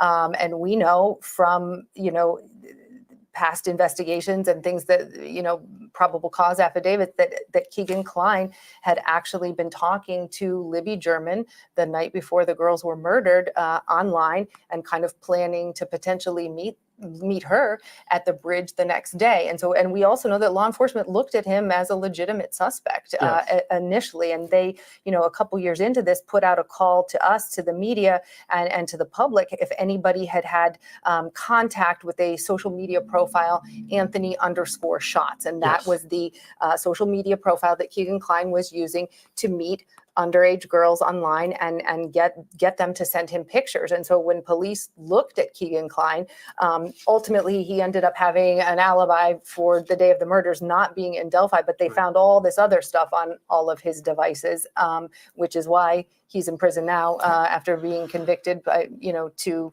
lots of possession of child porn. So she was looking up information on Keegan Klein while she's at work on those DOC computers. And she talked about that this summer. And did you see the jury and how they reacted to some of that testimony? Actually, I wasn't looking at them. I might have been at that point, you know, so tell me, because I'm curious. At least one juror, when she was explaining, you know, some of these things and kind of her role, her interest in this case as she was treating Richard Allen in prison, one of the jurors looked, I mean, her mouth was like, I mean, like, whoa. I mean, so is there a conflict of interest here? Certainly the defense pointed out that some of the things, accessing the computer, continuing to follow all these things and to share information with Richard Allen about what's being said in the public, it's at a minimum, it's not a good look. And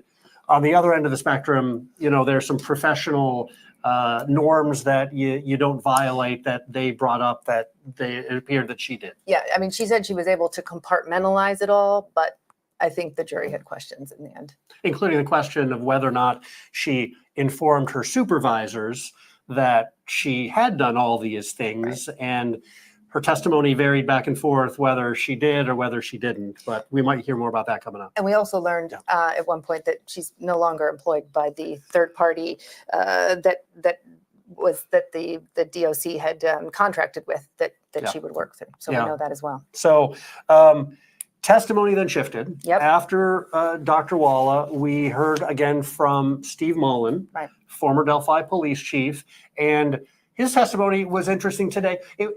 I don't think it was like earth-shattering testimony what he had to say, but why he shared that testimony was super interesting. Yeah, I mean, it definitely speaks to the fact that the jury is, you know, has paid attention and asked some good questions, and the state thinks that they've asked good questions. You know, earlier in the week, the jury had a question if investigators had looked at the time of the murders at all of the Ford Focuses, 2016 black Ford Focuses that were registered in Carroll County at the time of the murders. Which is the kind of car. Which is the kind of car that is on video, the Hoosier Harvest store video. They say that on that video, that is Richard Allen's 2016 black Ford Focus SE driving, and they've taken still shots of it, right? And in it, you can't see the license plate. You can't see who's in the car. You can't see who's in the car. You can't see the marking SE, right? But you see the silhouette that they say resembles resembles The that car that car. he said he was driving. Correct. Right. So Mullins was back on the stand to answer that question from the jury. Directly from jurors. Like he went to the BMV and consulted the BMV and got information about those records in 2016 and 2017 in Carroll County and surrounding counties for the 2016 black Ford Focuses, right? And he found 18 entries of 2016 black Ford Focuses in 2016 and 2017, both in Carroll County and surrounding counties. Then he drilled down a little more. 8 of those black Ford Focuses were SE models. Then he drilled down farther and testifying in Carroll County, only one person had that vehicle at that time, a black Ford Focus SE model registered in their name, Richard Allen. Interesting. And- So one of the neat things here in Indiana, the jury in real time can ask questions of witnesses. They write the questions down on a piece of paper. At the end of a witness's testimony, they can pass those pieces of paper to the judge.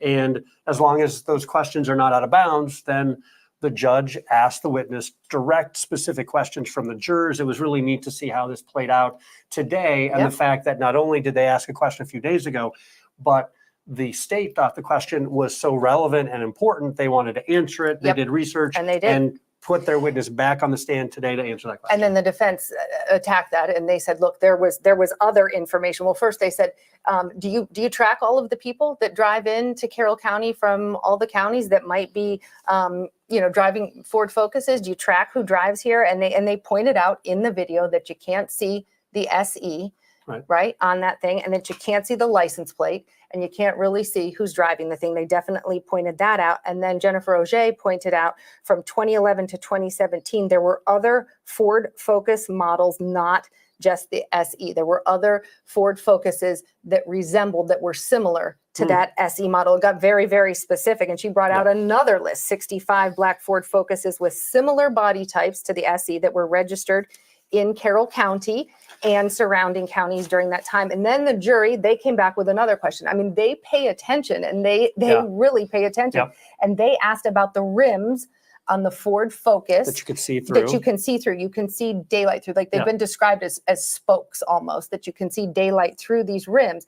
And they wanted to know if there were other models beyond the SE of Ford Focuses that had the option for those kind of rims, to have those kind of rims on those other models. And Mullins didn't know that. He didn't know that, but he did know that those kind of rims were available for that SE model. It boggles my mind when you think about, again, we've heard from 39 different witnesses so far. Right. Each of them sharing all these little tiny details. And you just kind of wonder, what is it going to be? Is it going to be one of those tiny details that's going to stick out in a juror's mind that could either create some type of reasonable doubt, or that is going to convince them that Richard Allen actually committed these crimes? So many details we're trying to keep track of. So many. Let's pivot now to the last witness of the day. First, I want to bring up a map to kind of orient us. This a map that we've done some markings on, so that people can kind of understand. Okay, so we're looking at this map of Delphi near the crime scene. That yellow X is roughly where the crime scene is. And then if you look down and to the right, there's a red circle, and that's where a guy named Brad Weber lives. And if you can see, there's a white line there. That's 625 West. That leads to Brad Weber's house. His house is at the end of a private drive. You can also see in that green area there where the Monon High Bridge is located, where the girls were taken off the bridge on the south end. And then you also see, if you can see, Deer Creek, another white line, it runs under that bridge. And at the top of this drawing, if you can see, the Delphi Cemetery, and that's where investigators came down that day on February 14th and discovered the girls' bodies. They came down through the cemetery to that, approximately to that yellow X. So Brad, again, we were pointing out, Yes. like, what's important right now is that red, that red circle represents where Brad Weber where lives. Brad Weber lives. The X in yellow right there, that is where the bodies of Abby and Libby were recovered. Right. And just where you see where it says Monon High Bridge that we're looking at there, that is the bridge that extends from that spot down closer to that little access road, that driveway, so to speak, Right. that Brad would take back and forth to his house. Right. Okay. And the reason why I wanted to show you this, we wanted to show you this, was to kind of orient you to what you're going to hear next. So Brad Weber, the last witness of the day, as we showed you, he lives across the creek from where the girls' bodies were found, lives at the end of that private drive near the bridge. Okay, so he testified, the state brought him in today, and he testified that on the day that the girls went missing, February 13th, he clocked out of work at 2:30 p.m. that day. He works at the Subaru plant, and he clocked out at 2:30 and he drove home. And he said that that drive takes about 25 minutes. And Weber says he was driving his van, and they showed him a picture. The state showed him a picture. It said, "Is this your van?" It was a white van. Here's where it got really interesting. On cross-examination, Andrew Baldwin said to Weber, quote, "You did not drive straight home from work on February 13th. And Weber said, "That's not correct." And he was pretty emphatic. And then Baldwin said, quote, "You told law enforcement on February 17th or 18th, you went and worked on your ATM machines." And Weber replied, "I said I dropped off a trailer." And Baldwin said, "That was earlier in the day. You went and worked on your ATM machines." And this is the point where Brad Weber shouted in that courtroom, "That is not correct. No." I mean, he shouted it. And Andrew Baldwin then handed him a piece of paper, and everyone was trying to figure out, what is going on? What just happened here? This man is yelling. Baldwin hands him this piece of paper. Turns out it was a subpoena. We didn't see what that subpoena is about, but we assume it's maybe to come back and testify for the defense. The jury was looking stunned. They were all looking at each other. Some people had their mouths kind of hanging open. And we know that Weber is significant for the state because he lives near where the girls' bodies were found. The defense, though, if you remember, has said that Weber's gun, they tested Weber's gun, and the test, to see if it matched that cartridge found at the crime scene, and that the test results were inconclusive. And the defense has brought that up earlier in the week, that those tests were inconclusive. And the defense has also said, and you never searched Brad Weber's property that day. He has some outbuildings behind his property. And the defense made a point of saying that to investigators. And of course, that white van, we know Dr. Walla testified today that when Richard Allen, confessed to these killings, he said that he saw this van right before he was going to rape Abby and Libby. He panicked, took them across the creek, and killed them. So a lot going on here, but it was a moment, I can tell you. And then Brad Weber kind of, he grabbed the paper and he kind of just got out of that courtroom pretty quickly. Based on the fact that a subpoena has been served, that very well could be for him to return when the state presents his case. So, Scott, we might be seeing this witness again. And I was trying to figure out, what do you mean working on your ATM machines? What is this? And one of the folks that we share office space with here, one of the Dateline producers, was talking to some residents and kind of digging into that. What is that? And she was told and shared with us that Brad Weber works on ATM machines. He repairs them in town. So that was that explanation on that. What do you make of that? Well, right now it's sort of mysterious and curious, right? I think it's the defense's way of starting to introduce some alternative theories about what happened. We don't know why that's relevant right now, but it's also not their case in chief. And we keep hearing that objection where the state objects to asking questions that are outside of the scope of their direct exam. And so they have to work within these fine lines of the direct exam, and they can't really develop why they're asking those questions. So when we hear that he was handed a piece of paper and stormed out of the courtroom, it most likely was a subpoena to come back during the defense's case in chief. I think it's also pretty powerful evidence for the state, because what we heard was that Mr. Weber was getting accused of something that he didn't do in the context of this heinous murder of these two innocent girls, and he reacted. And that's the state's witness. But the state wants the jury to believe that when Richard Allen reacts in this furious way, when he's accused of something that he's saying he didn't do, that means he must be guilty. And so even though at this moment we cannot tie up why that piece of evidence is relevant, it certainly is significant, just the entire scenario in and of itself. Okay, the piece of evidence that you're talking about is what? The piece of evidence is where Brad Weber was. Why is that relevant at this moment? Got it. We don't know that. Right. We don't know the significance of whether he was working on an ATM machine or just on his way home. It's Richard Allen that's on trial, right? So why is that important at this moment? We don't know. The other thing that was interesting when we heard Bob and Emily describe, this Brad Weber's timing, is the fact that the defense was able to figure out that unspent bullet, the one that had been cycled through a Richard Allen gun that was found at his house, was inconclusive. Did this bullet cartridge actually come from Brad Weber's gun? Isn't that sort of what they were sort of angling there? Absolutely. And that's super significant because inconclusive in the world of forensic science, inconclusive means they can't say either way. So they can't say that it did come from Brad Weber's gun, but they certainly can't say that it didn't. And so again, that's reasonable doubt, right? Back to that instruction, if there are two reasonable interpretations of the evidence, you have to go with the one consistent with Richard Allen's innocence. And so now the jury has heard that it's possible that it was Brad Weber's bullet from his gun, right? Right. But on the other hand, the state has said, no, we can conclusively tie it to Richard Allen. So those two things don't work well together for the state. All right, let's get back out to Bob and Emily. We also saw this new motion filed today. Tell us about that.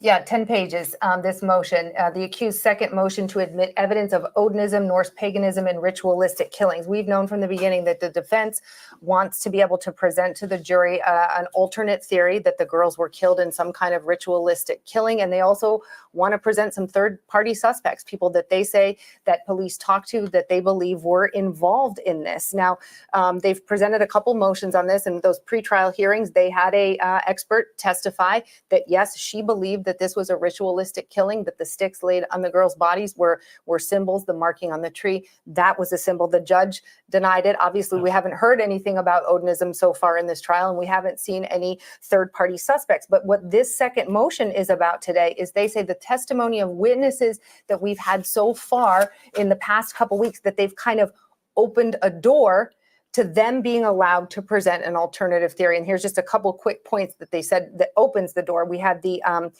pathologist, Dr. Kaur, testify about the autopsies, right? And that testimony involved that the girls were killed with either knives that were serrated instruments or non-serrated, providing the possibility, says the defense, that more than one person could have done this and killed the girls. And also they say that their expert has testified that knives are a part of ritualistic killings and involved with Norse paganism. They also say the prosecution this week admitted photos, or last week, of sticks on the girls' bodies. And they say that they deserve the chance to be able to present an alternative theory as to why those sticks were there, not just concealment, not just an undoing, as Jerry Holman testified. He said that he thought it was either someone was trying to conceal the girls' bodies or it was an undoing. And an undoing, from research and looking into it, is when a killer, kills someone and then they try and undo it in some way and give some kind of respect to the victims. And the defense is saying, look, there was no respect to those victims at the crime scene. So they want a chance to present an alternative theory that those sticks were placed on the girls in symbols. And then the third point they make is that Jerry Holman has testified that only one person is involved, and that in his experience, if more than one person is involved in a crime, usually somebody is talking and saying something to someone. And the defense is saying, look, Jerry Holman knows that investigators throughout this investigation talked to other people who made statements to relatives and such that they have deposed, that they were somehow involved in this. So the defense wants a chance to present this alternative theory and to the jury. And we know that the judge has said that, look, and the state has said that will just confuse the jury, that they would hear alternate theories and third-party suspects. Let's deal with this right now. But the defense now saying the testimony that we've had so far opens the door for them to be able to say, no, this is our theory, and here is why, and here are those third-party suspects. And that alternate theory would be really a main cornerstone of the defense and what they want to offer to the jury. And we should point out that this trial testimony is scheduled for 25 days. Tomorrow is going to be day 12. which would be right around the midpoint. And what we're hearing is the state could rest its case as early as tomorrow. We expect that they might have 1-2 more days of witnesses and testimony at the most. Right. Tomorrow, we are expecting to hear what could be, again, even more powerful testimony and evidence against Richard Allen, and that would be confessions made in his own voice, phone calls made to his wife, to his mother that were told, part of these 60 or more confessions that he made while in prison. So we're expecting that testimony to come tomorrow, and after that, then probably going to be wrapping things pretty up pretty quickly and move things over to the defense. Yeah. Then they'll get their chance. We are breaking down day 11 in the Delphi murders trial. And our team inside the courtroom tells us the headlining testimony today came from a psychologist who treated Richard Allen while he was behind bars. Now, that psychologist testified that he confessed to her, telling her, quote, "I killed Abby and Libby. I'm sorry." She says Allen also became tearful in his admission and said he had committed those murders alone. Our 13 News legal expert, Katie Jackson-Lindsay, joins us now to help break down these latest developments. So what do you make of these latest alleged confessions to this psychologist after the alleged confessions he made while in prison to others? Well, it certainly is piling on in a way that's good for the state, right? In terms of meeting their burden. Like we've discussed before, it's always hard to convince a jury that your client didn't do something that your client is confessing to. But I think what we're going to find is that the jury's really going to have to balance this evidence against the denials that they heard initially. And how is the jury going to do that? I mean, how much weight could this carry? I'm sitting there, I hear that, and I think, well, gee, he confessed, you know? And you know, do you think that that was really kind of one of those tipping the scale kind of testimonies? I think anytime you hear a confession from a defendant under any circumstances tips the scales in favor of the state, at least to some extent, right? And so what the defense is going to continue to ask the jury to do is consider that he didn't confess before he was under the pressure of these conditions, when he was at home and normal and healthy, both mentally and physically. He denied it. And so it's definitely going to be a balancing act in how the jury's weighing the evidence. And I expect we'll hear more about that when the defense presents its case, because again, this is just the state's part of the trial. Absolutely. And we're already seeing a little bit of that towards the end of the day today in their cross-examination questions. They're also challenging the credibility of this witness, because what's significant is these are self-reported self-reported information. We're not listening to a recording of Richard Allen. We're not watching a video of these confessions. This is everything that someone is saying that he said, right? And so what we're seeing is that they're not only challenging her credibility in terms of his condition and the information she's giving, they're challenging her personal credibility and how attached she was to this case. So we're seeing a little bit of a preview of what I think their case will look like. The defense just wrapped up their cross-examination of this witness. We're going to hear more on that coming up at 5 o'clock. But if you were the defense attorney conducting the cross, what would be your approach? I would do exactly what they're doing. Again, I would challenge her credibility. We know there are issues with her credibility. She was terminated, or we don't know if it was a formal termination, but she was no longer at the DLC after this information came to light, along with the fact that she actually had sort of a significant interest in this case and whether or not that was proper. So I would certainly challenge her credibility, but also the credibility of the information she's giving. She's indicating that he didn't seem to be suffering from any mental illness, but he certainly seemed to be exhibiting what we as lay people would consider sort of psychotic or unhinged behavior. And so again, challenging her credibility personally, as well as the credibility of the information she's providing and how she's evaluating it, and then continuing to stack that against the fact that he did not confess before he was under these extreme conditions and these stressors. Yes, and the pictures of him when he was arrested versus the pictures and the images of him when he was in those conditions, such a dramatic change. It's like you couldn't even tell it was the same person. Exactly. And I think that is also something that, you know, they're going to have to wade through. Exactly. He's being housed somewhere with people who are convicted of crimes, the worst of the violent offenders in the state of Indiana. And he's being subjected to those conditions. And we have a better idea of what that looks like now And I would imagine that would be extremely difficult for anyone. And he's also reviewing the evidence that he's received. So he knows more about the allegations at the point where he's spewing out this information. Okay, sorry. I was trying to type that out. I wish I could explain it better. It's like for any religion or anything, people sometimes kill and they use that as an excuse because sometimes people take something like the Bible or any kind of religion and they make it into something that they believe in. It's not really what most of the people that see it believe in. So just because like Odinist or whatever the heck they call themselves, just because most wouldn't kill doesn't mean that this messed up group don't have these weird ways and that they would. It's not typical of Odinist. Yeah, I agree, but it doesn't mean that they don't take these beliefs and kind of like merge them into this weird thing that's not what most would do. Just like anything, like any weird like subgroup of people that like do things like that. But do I think it is them? No, I don't. But I'm just saying, like, I feel like anybody that was believing it wasn't saying that most Odinists would do that. It's more like they're taking something and making these beliefs kind of distorted into something that not most of them would do. It's like a subgroup of this, messed up way of thinking. Anybody that kills somebody is just not right, right? So if they did it, obviously we're not hearing a bunch of Odinists or whatever. I know he talks about asatru or whatever. So I don't understand that whole thing. I'm not going to pretend that I do.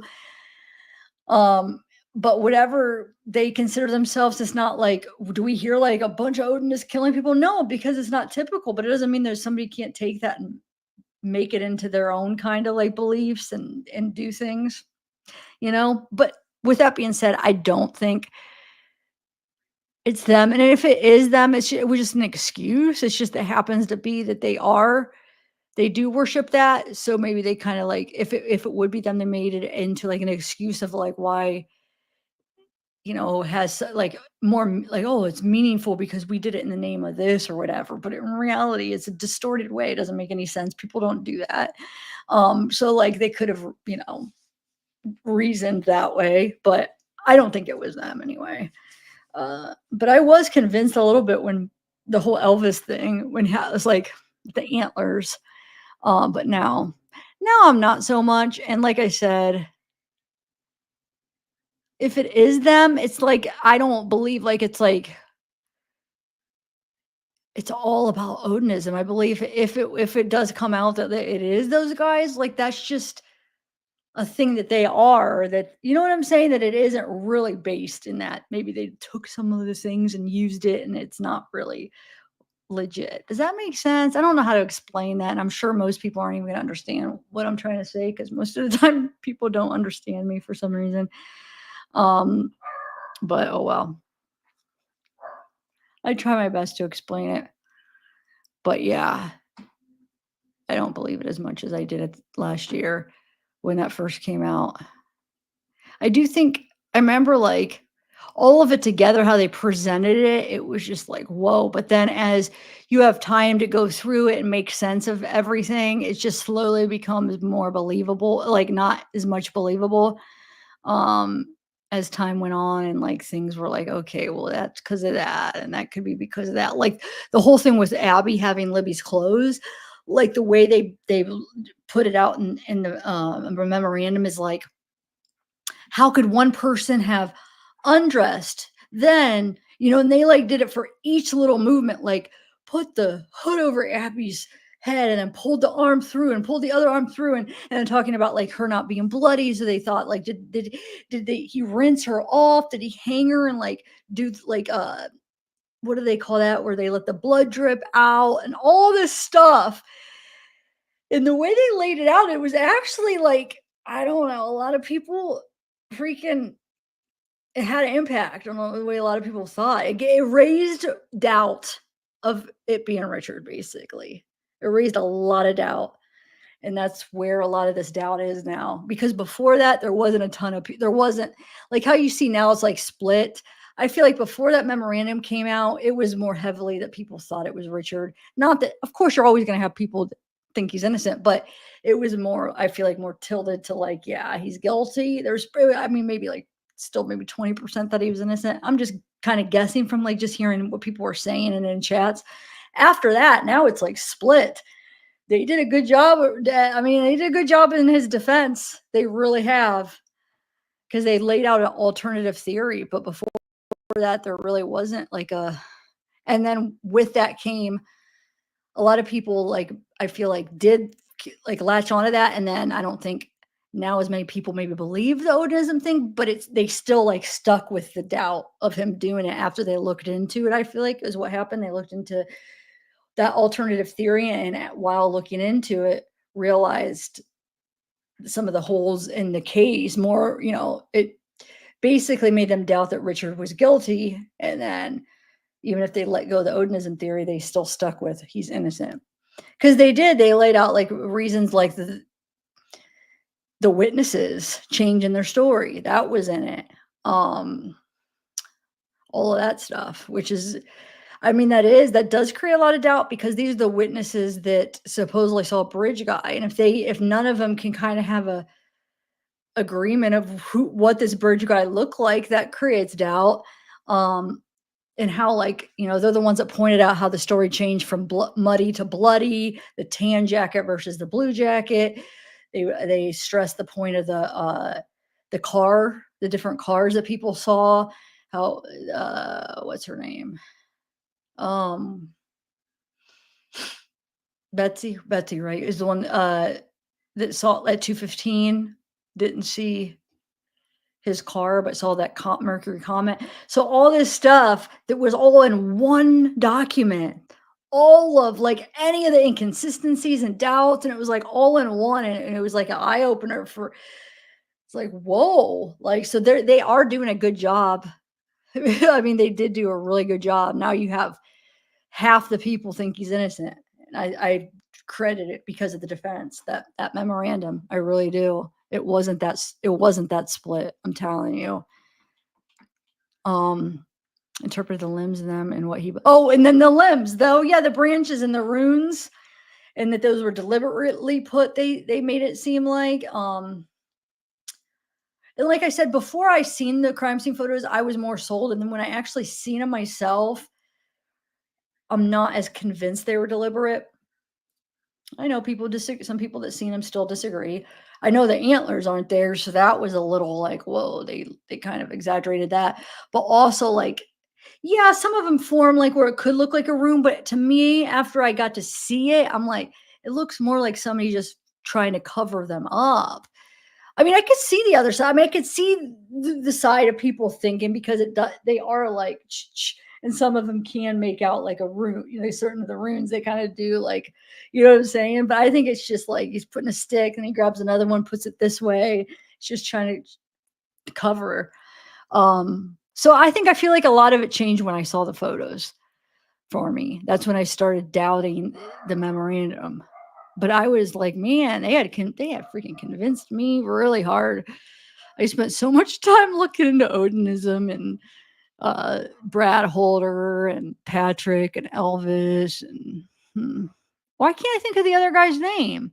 I could picture his gosh darn face. His face keeps popping up when I try to think of him. What was his name, guys? The other guy. There's 4. Yeah. So they're doing a good job. Couldn't really ask for a better defense, in my opinion. Like, I don't think anybody else could have done the job of raising doubt as they have within the media for the public. Like, I mean, so much doubt. So, but the fact that they can't bring it into the trial, I don't know if the jury, but the chances of them finding a jury that did not see anything about the Odinism or the memorandum, I feel like is going to be. I feel like some of them have had to have seen it, in my opinion. I could be wrong, but I feel like there's going to be some jurors that already saw the memorandum, I bet.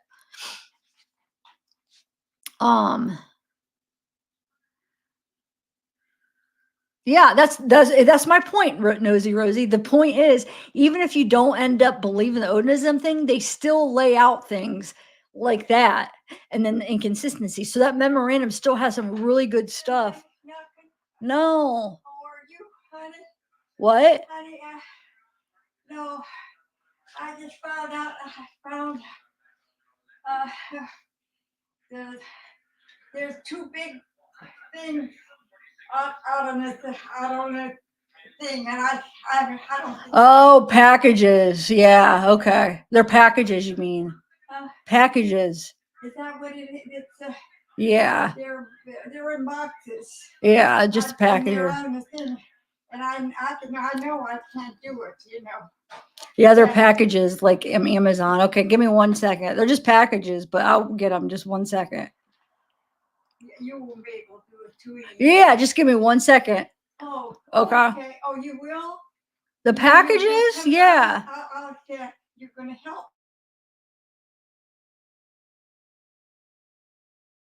God, she makes a huge deal out of this. She's like freaking out over packages. Oh lordy. Oh, anyway, I forget what I was saying now. What was I saying? Oh, that's a good point. Case in point. Yeah, like they bring out that stuff, like even pointing out like, oh, one person couldn't have done this because they point out all this stuff that they would have had to have done. So even if you don't believe in the Odinism, it creates doubt that it was Richard because it's like, or one person, because it's like, wait, how could he have done all that? So that's what I'm saying. It was a great document for his defense. I mean, that was good. If he gets freaking, if he doesn't get convicted, he owes them his life, because to get a good defense like that, and wow, that was good. I feel like they have done a really good job. All right, I'll be back 1 second.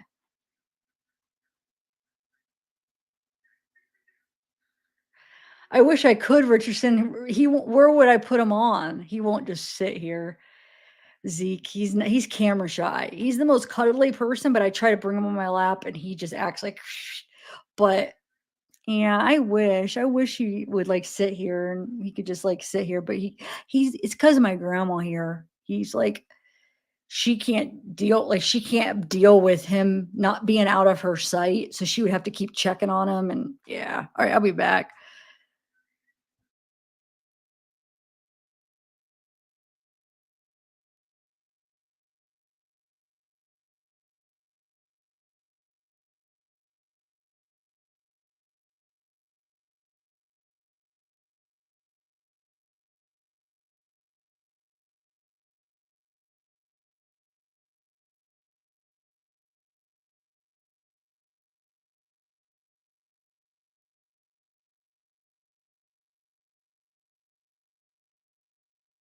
Sorry, I'm muted. I said I'm going to put on day 12 while I'm going to get that. I forgot.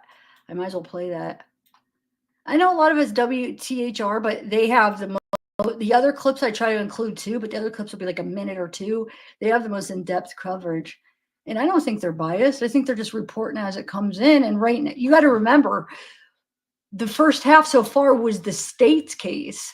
So of course they're going over the state's case of what the state laid out. And I think they're reporting fine when the defense brings up something. I think they're doing a good job just reporting the stuff, to be honest. I don't feel like they're really biased. I don't feel like, they'll report what the states, because a lot of it will be the state stuff, and now they'll be reporting the defense is doing theirs, so we'll see. All right, hold on, let me press play. Hopefully you guys can still hear. You guys still hear? Oh, that's loud. Oh, this won't be edited, so there'll be a lot of the other random. Thanks for inviting us in. This is the Delphi Debrief here on WTHR Plus. Day 12 of the Delphi murders trial brought us recorded jailhouse calls between Richard Allen and his family. Now, in those calls, alleged confessions to the murders of Abby Williams and Libby German. Our legal expert, Katie Jackson-Lindsay, will join me in a moment to analyze the new evidence. But first, let's get right out to Delphi tonight with our senior investigative reporter, Bob Siegel, and Emily Longnecker. Both of them were in court today as the state rested its case. Bob and Emily? Scott, the state rested its case today on day 12 of testimony. But it certainly ended strong, saving its most powerful testimony for the very end, right? And just imagine being a juror, hearing someone say that he killed two girls and hearing that in his own voice and his own words. It's a really powerful thing to hear, and that's exactly what jurors got to hear. Yeah, to hear his voice, both talking with his mother, talking with his wife, and they listened. Yeah, they certainly did. So let's get you up to speed here on who the witnesses were today. We started the day with Brian Harshman, and he was on the witness stand for most of the day. He is an Indiana State Police Master Sergeant assigned to monitor Richard Allen's phone calls. He was the 40th and final witness for the state. And then we got the first two defense witnesses after the state rested its case. We heard from Cheyenne Mill. She's a Carroll County resident who was at the bridge on the day of the murders. And then we heard from Teresa Liebert. She is a Delphi resident who owns property right across from the crime scene. So most of the day today, day 12, it focused on Brian Harshman's testimony. He told jurors that he spent hundreds of hours monitoring all 700 plus of Richard Allen's jailhouse phone calls over the past 2 years. He and the prosecutor chose 7 of those calls to play for the jury, and the phone calls were from his wife and were to Richard Allen's wife, Kathy, and to his mother, Janice. And it was interesting how it was kind of set up in court for the jury to get to listen to them. Right, and we were supposed to hear, 7 calls in the morning, but there were some technical difficulties. Yes. So we did not hear that call to his mother until the afternoon, until they came back. Right, and the judge allowed the jurors to get a transcript of each phone call, but it was the transcripts were not entered as evidence, and the judge wanted to make it very clear every time one of these jailhouse phone calls was played in court. She told the jury, the transcript that you're going to look at, that's just to help you follow along. The transcript is not the evidence. Right. It is the actual phone call that is the evidence. And a lot of the information, it's called publishing to the jury. Right. When exhibits are given to the jury, they get to keep them, put them in their folder that they can refer to later. That was not the case with these phone calls. They were instructed that it was the audio of these phone calls that they were supposed to be listening to. So one of the first phone calls that we heard was on April 2nd of last year. Richard Allen made a phone call to his mother, and he told her in that phone call that he had recently accepted Jesus Christ as his Lord and Savior. He got very emotional. He started crying. He had mentioned to his mom that his wife, Kathy, had sent him a Bible and that Bible had saved his life. It was the very next day that the confession started, and we want to read you some of those transcripts that we recorded while we were in court as best as we could. On April 3rd, Richard Allen made a call to his wife, Kathy.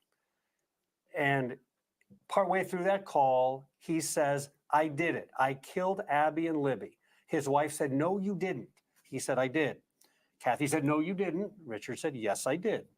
Later in the call, she says again, no, you didn't. Why would you say that?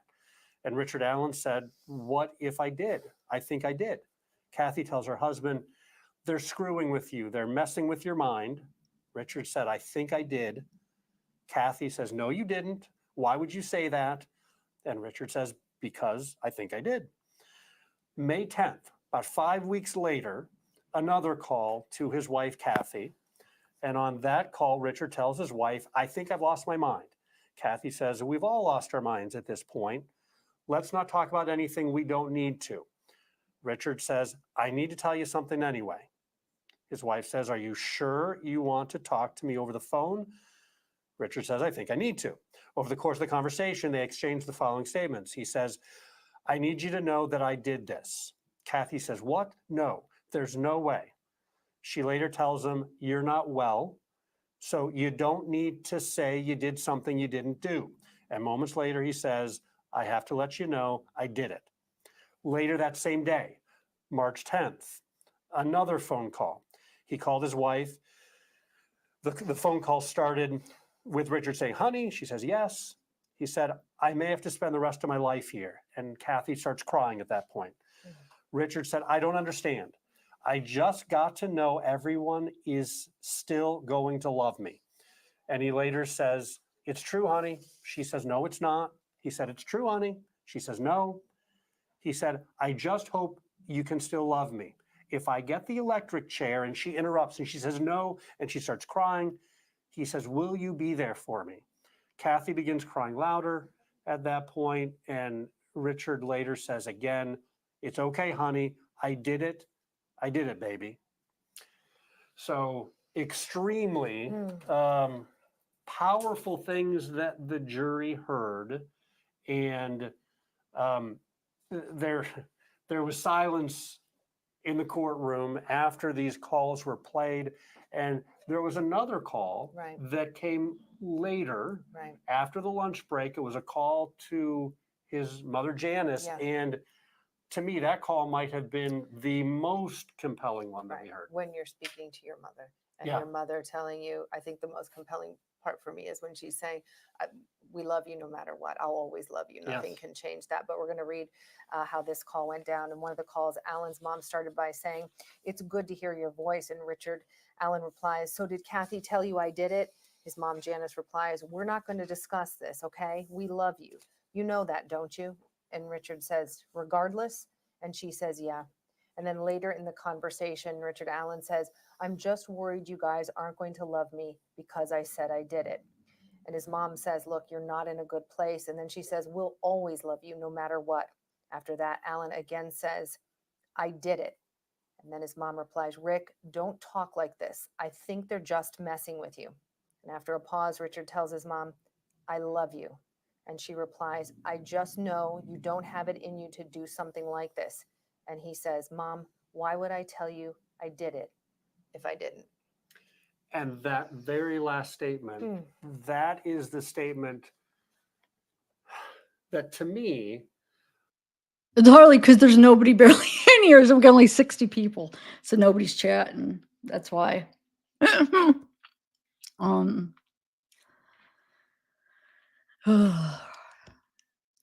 We're used to having a lot of, when we do like, I don't know. I'm not doing Wade, so nobody wants to watch anything else. Takes a while, like for me to like build up any case for people to come watch. But I do have some Wade stuff on the way. And since I haven't done him in a while, I feel like, I don't know, should be interesting. I don't know what it'll say, but I'm anxious to get my Wade files that I ordered. Anyway, you don't believe what? I don't believe it, and then I believe it. Yeah, I go back and forth too. There's parts where it's like, and then parts it's like, man. But I think the thing that stays strong that is that they screwed up. The state screwed this case up, and I can't stand the state. I can't stand them. And I am so mad every time I think about them saying to the witnesses, don't talk in the microphone when they try to lean over to talk in the microphone. Oh, don't worry. Don't even talk in the microphone. Don't worry about it. Just relax, lean back. I'm sorry. I've said that before, but if there's new people in here that just came in and you don't know that, isn't that a bunch of crap? Unfreaking believable. They should be like punished. I mean, that's the family that's out there listening too. You're saying, don't worry. Who cares if they hear you? Who cares? I mean, I can't even believe how they've been. Like, I thought at least during the trial it would be different, but no, jerks. I don't know if I'm going to listen to the whole 48 minutes. I am a grumpasaurus right now, and I'm like thinking of listening to 40 more minutes of this right now. I don't know if I could do it. So I'm going to try. was perhaps the most telling, because so much of this comes down to Richard Allen's mental state during the time that these calls were made, and his mom saying, you know, look, honey, I know you don't have it in you. You couldn't Right. do something like this. And the fact that he stops and he points out. Oh, shoot.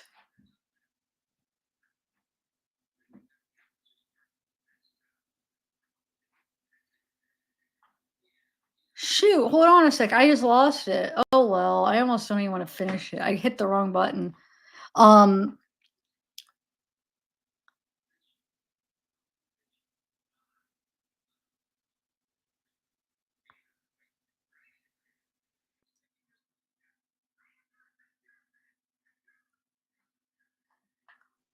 Anyway, yeah. I don't even feel like finishing it. So basically, I mean, most of the calls are just like him saying, I did it. And Kathy saying, no, you didn't. Don't say you did it if you didn't do it. And him saying, I think I lost my mind. I think I did it. And, you know, he says to his mom, I did it. No, they're just messing with you. And he says, no, I wouldn't admit to something. If, like, you know, basically, I wouldn't admit it if I didn't. Just basically same old stuff. I don't feel, and I wish you guys have been keeping up with it anyway. But wait, I was going to say, oh, thanks, Harley. Really? I oh, my Grumposaurus. I saw. Oh, that's what I was in the middle of writing. What happened was, so I had my cursor on this screen. I was trying to respond to your comment, Nosy. So I had my keyboard and I was trying to respond. So I hit some keyboard trying to type. But since I didn't have my cursor in the message thing, and I had it over here, it did something over here. So what I was going to say is I saw the document and I'm pretty sure it got denied. But I read it, yeah. But they're just something else.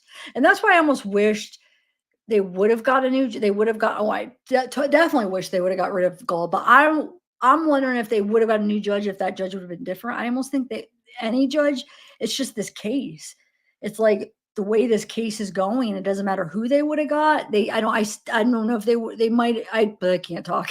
They probably still wouldn't have allowed cameras because it's almost like the state, you know, or county or Carroll County is just going to convince them, no, like how they've been secretive the whole time. It's just going to follow them with whoever they get because they're going to convince whatever judge, in my opinion. I don't know if it would have changed because this whole time it's been like this.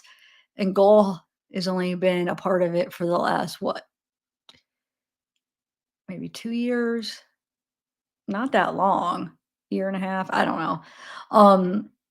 Maybe almost 2 years. I don't know the exact time, but so it's like, yeah, I mean, I wish they would have got rid of her because what she did was bullcrap, but I still don't think it would have changed us being able to see it.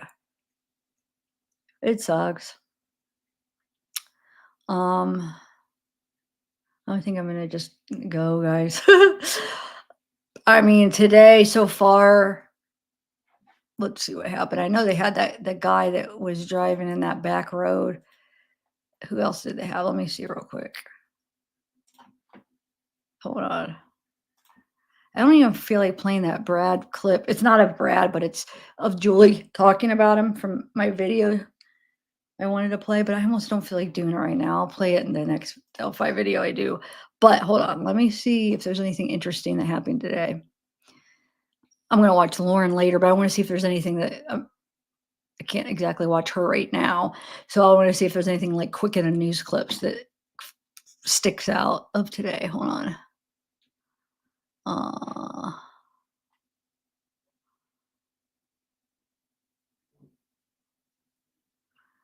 Heated moments, no. Where's day 13? No, I can't find, hold on.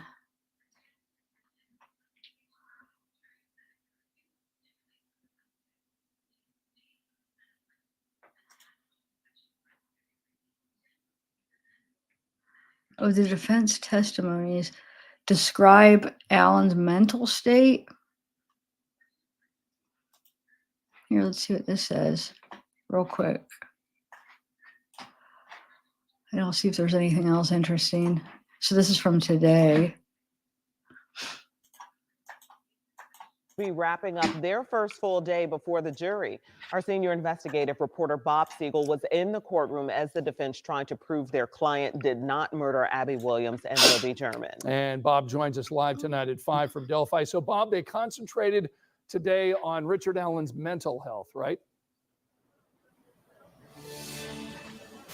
Today, the defense told jurors that they were going to get to see videos of Richard Allen in prison. The idea behind showing those videos to show the harsh conditions that Allen was living in around the time that he made his confessions.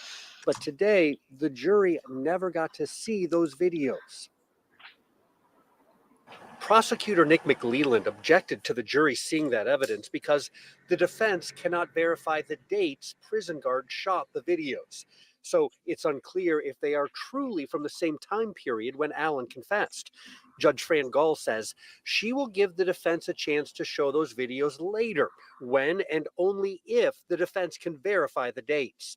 Earlier in the day, we heard from the Director of Behavioral Health for the Indiana Department of Corrections. Dr. Deanna Dwenger testified that Richard Allen was diagnosed with serious mental illness and also determined to be gravely disabled around the time of his confessions. She also said, according to DOC rules, inmates diagnosed with those mental health issues are only supposed to be kept in solitary confinement for up to 30 days. Allen was kept in solitary confinement for much longer than that, including the time period leading up to and after his diagnosis. Dr. Dwenger acknowledged that is toxic for someone with mental health conditions and could cause their health to get even worse. Her testimony is important because, remember, just yesterday, the jury heard recorded jailhouse phone calls with multiple confessions by Richard Allen. The defense wants to counter that damaging evidence with some type of explanation, hoping the jury will conclude that Allen was out of his mind when he made the incriminating statements.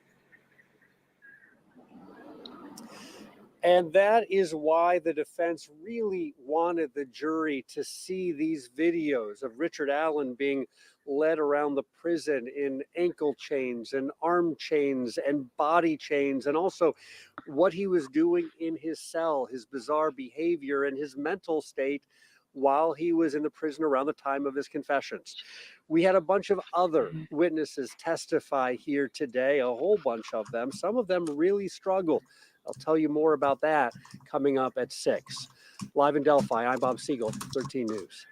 Okay, thank you so much, Bob. And Bob's going to join Emily Longnecker and our legal expert for our Delphi debrief tonight. Yeah, that program airs at 10 o'clock over on WTHR Plus. You can download that free app right now on Apple TV, Roku, and Fire Stick.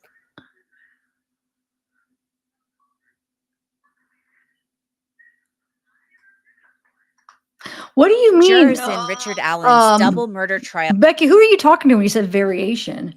I'm confused. Who is that? I don't understand who you're talking to. Or what that even means.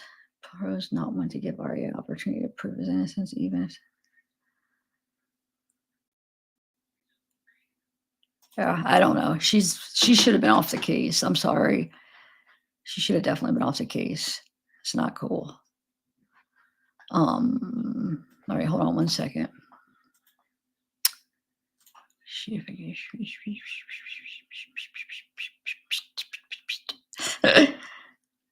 Oh, here's another one from CBS4. Let's see what they have to say. Now at noon. Oh, loud.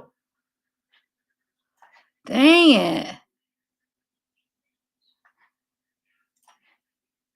A double murders trial began, and this morning, the defense tried to paint a picture of what the accused killer's life was been like since being locked up awaiting trial. CBS 4's Russ McQuaid joins us now live with the latest from the courtroom today. Russ? And good afternoon, Melissa. You know, now that prosecutors have wrapped up their case against Richard Allen, the man accused of killing Libby German and Abby Williams outside of Delphi near the Monon High Bridge in 2017, and the way they wrapped up their case was to play audio tapes of phone calls between Allen and his wife that originated from inside prison where Allen was being held pre-trial. Now it's up to Allen's defense team to convince jurors that he was, in his own words, losing his mind. Jurors heard audio of Allen telling his wife, quote, "I killed Abby and Libby." And his wife answered, "No, you didn't." Said Allen, "I think I did." Said Kathy, "They are messing with your mind." On May 10th of 2023, Allen told his wife, "I think maybe I've lost my mind. I need you to know I did this." Kathy Allen answered, "You are not well." A month later, Allen told Kathy, "I did it. Do you still love me?" She answered, "Yes, dear, but you didn't do it. You can't call me and talk like this." But the defense team needs jurors to ask, what was Allen's condition like when he confessed? One prison psychiatrist testified that Allen suffered from severe mental illness and solitary confinement inside the Westville Correctional Facility, a maximum security state prison, where Dr. Deanna Dwenger, another prison psychologist, testified that even just faking now on symptoms, the like clock. prosecutors are accusing Allen of doing, could be a sign of mental illness. But even someone who is faking occasionally will slip a true claim into their ramblings or comments, such as when Allen told his wife he killed Abby and Libby on February 13th, 2017, near the Monon High Bridge outside of Delphi. When I left court just a few minutes ago, there was a debate going on between the attorneys and the judge. The defense team wants to introduce video shot inside of Allen's prison cell and also shot by corrections officers of Allen walking back and forth in shackles to go meet his attorneys or to go meet his wife. The judge seemed to indicate that she would allow the showing of those videos to indicate Allen's visual condition, but she won't permit the audio to be played for the jurors. In Delphi, Russell. Let me see this one. This one had a video. It looked like outside was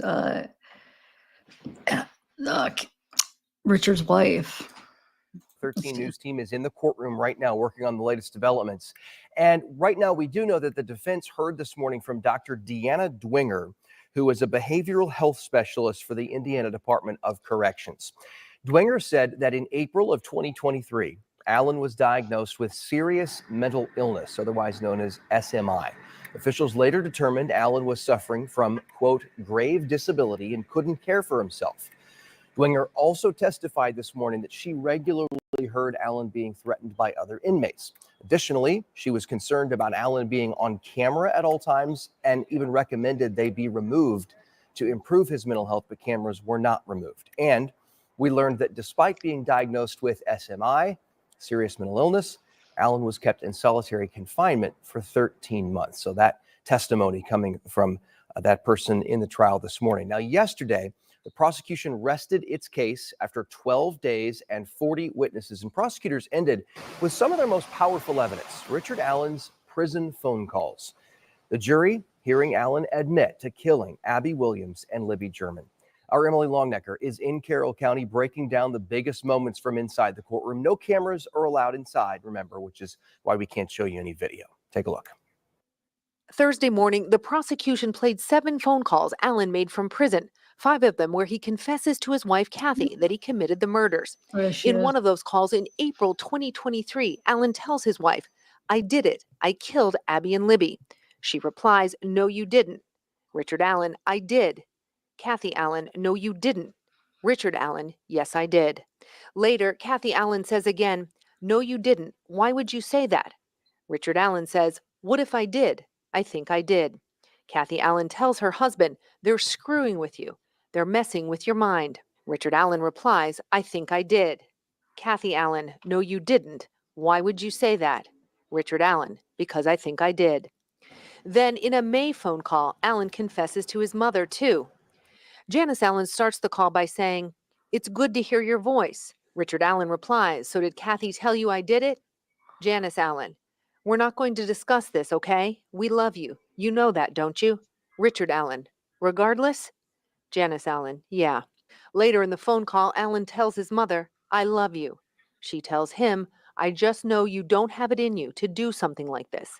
Allen replies, "Mom, why would I tell you I did it if I didn't?" The prosecution also replayed the video from Libby German's cell phone with Bridge Guy telling Abby and Libby, "Down the hill." That's when prosecutor Nicholas McClellan asked Trooper Brian Harshman, who listened to all 700 calls Allen has made from jail in the past 2 years, if he recognizes the voice on Libby's cell phone video.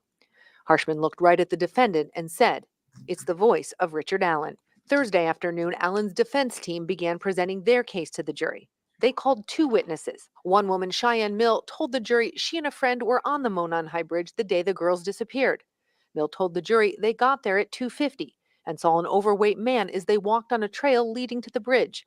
Mill also testified she and her friend said hi to the man, but he didn't say anything back. Mill said she and her friend crossed the bridge and when they got to the end, turned around and came back, leaving the area just after 4. Mill testified they didn't hear or see anything that seemed suspicious. The next day, she said she called police after Abby and Libby's bodies were found, offering up pictures they'd posted the day before on Snapchat to back up her timeline. The defense's second witness, Teresa Liebert, told the jury she lives across the creek from where the girls' bodies were found. She testified the morning of February. I have a question though. If they did see Bridge Guy on the path, how are the other ones? Richard said he didn't take the trail back, and the other girl saw him like on the road. Where wasn't it assumed that he didn't take it back? He like went through the woods. You know what I'm saying? So is it 2 different people? Because she just said she's seen him. I remember I had this question before too. I didn't understand. It's like 2 different scenarios here. So I don't know. February 13th, a man she didn't recognize was standing near a group of mailboxes near her house. Liebert told the jury it seemed strange because she wasn't used to seeing people that weren't neighbors in that secluded area. Liebert said by the time she took a second glance, the man was gone. She told the jury she reported it after the girls' bodies were found, but said she didn't get a good look at the man's face and has never seen him again. In Delphi, Emily Longnecker, 13 News. Emily, thank you. Okay. We'll have the latest developments. Okay. Well, it looks like today what they kind of went over is the mental health stuff. But like I said, I'm going to I'm definitely going to watch Lauren and see what the more specific details. Because I've been watching her every day where she gives out like exactly what happened as much as she could take notes on. But oh, thanks, Nosy. I didn't even notice that was a super chat. Thank you. Thank you. Thank you. All right, I am going to end it. Wait a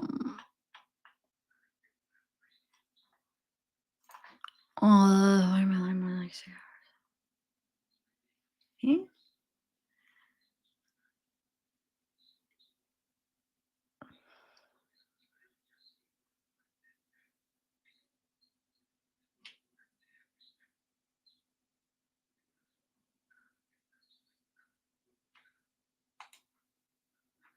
All right, guys, have a good day. I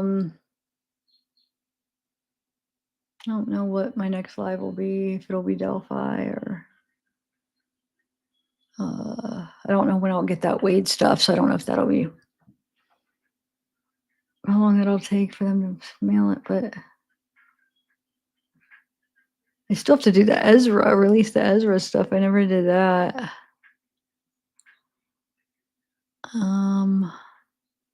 I mean, I'm still going to be continuing to follow this trial, so yeah, I'll definitely have to do videos on it.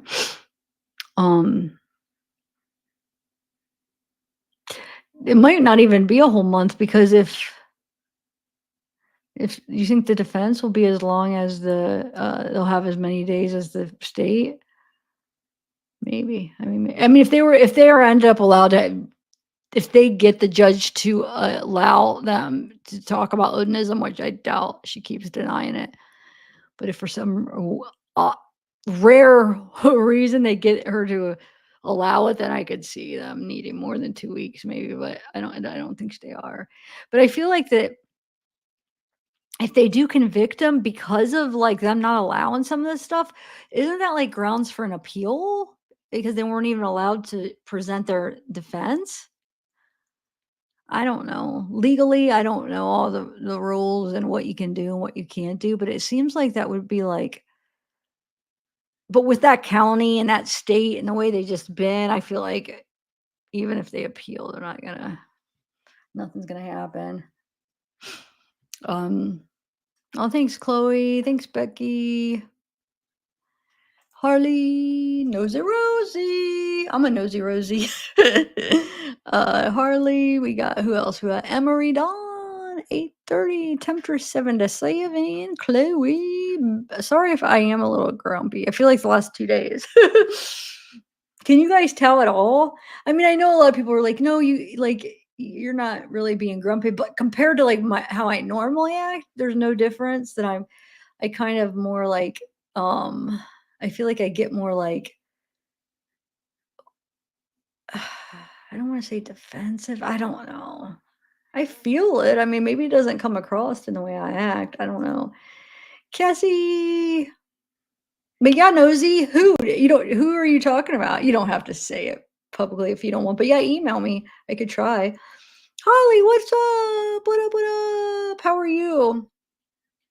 Any updates with Shonda or Paul? Email me. Has anything been going on with that? Um, I haven't even looked into that, but I don't even know. I don't really have any sources anymore as far as I don't know how I would know because I mean I wouldn't be able to get any information besides what they would release like publicly. And I don't think I don't know, I have to look to see. I don't think I wonder if Shonda's still talking to that girl. That she don't even talk to like I haven't even talked to her in a while. The one that I was kind of in communication with, like she texts me and kind of give me information. Yeah, she don't even talk to me anymore. So I mean, chances are they really still talking? I doubt it. Who freaking knows? Anyway, I'm tired.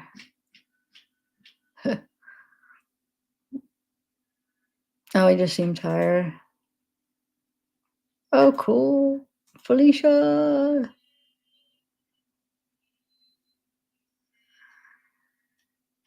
Yeah, pretty much. True. True. Yeah, wait, you did tell me about the uh oh, I forget now exactly what you said. I have to look at that. What you said about that whole graduation and like along those lines. I'm tired, guys. All right, I better call it a day for my live. And go downstairs and hang out with the Zeekster. Probably maybe listen to Lauren talk about today's trial day. And I might pass out. Who freaking knows? This one was only 4 hours. Cool. Wonder why. I feel like that first yesterday, like day one, it was so long. I think I included too many clips in that where it was a lot of repetitive stuff on a couple days. Thanks, Chief. Chief. All right, bye, guys.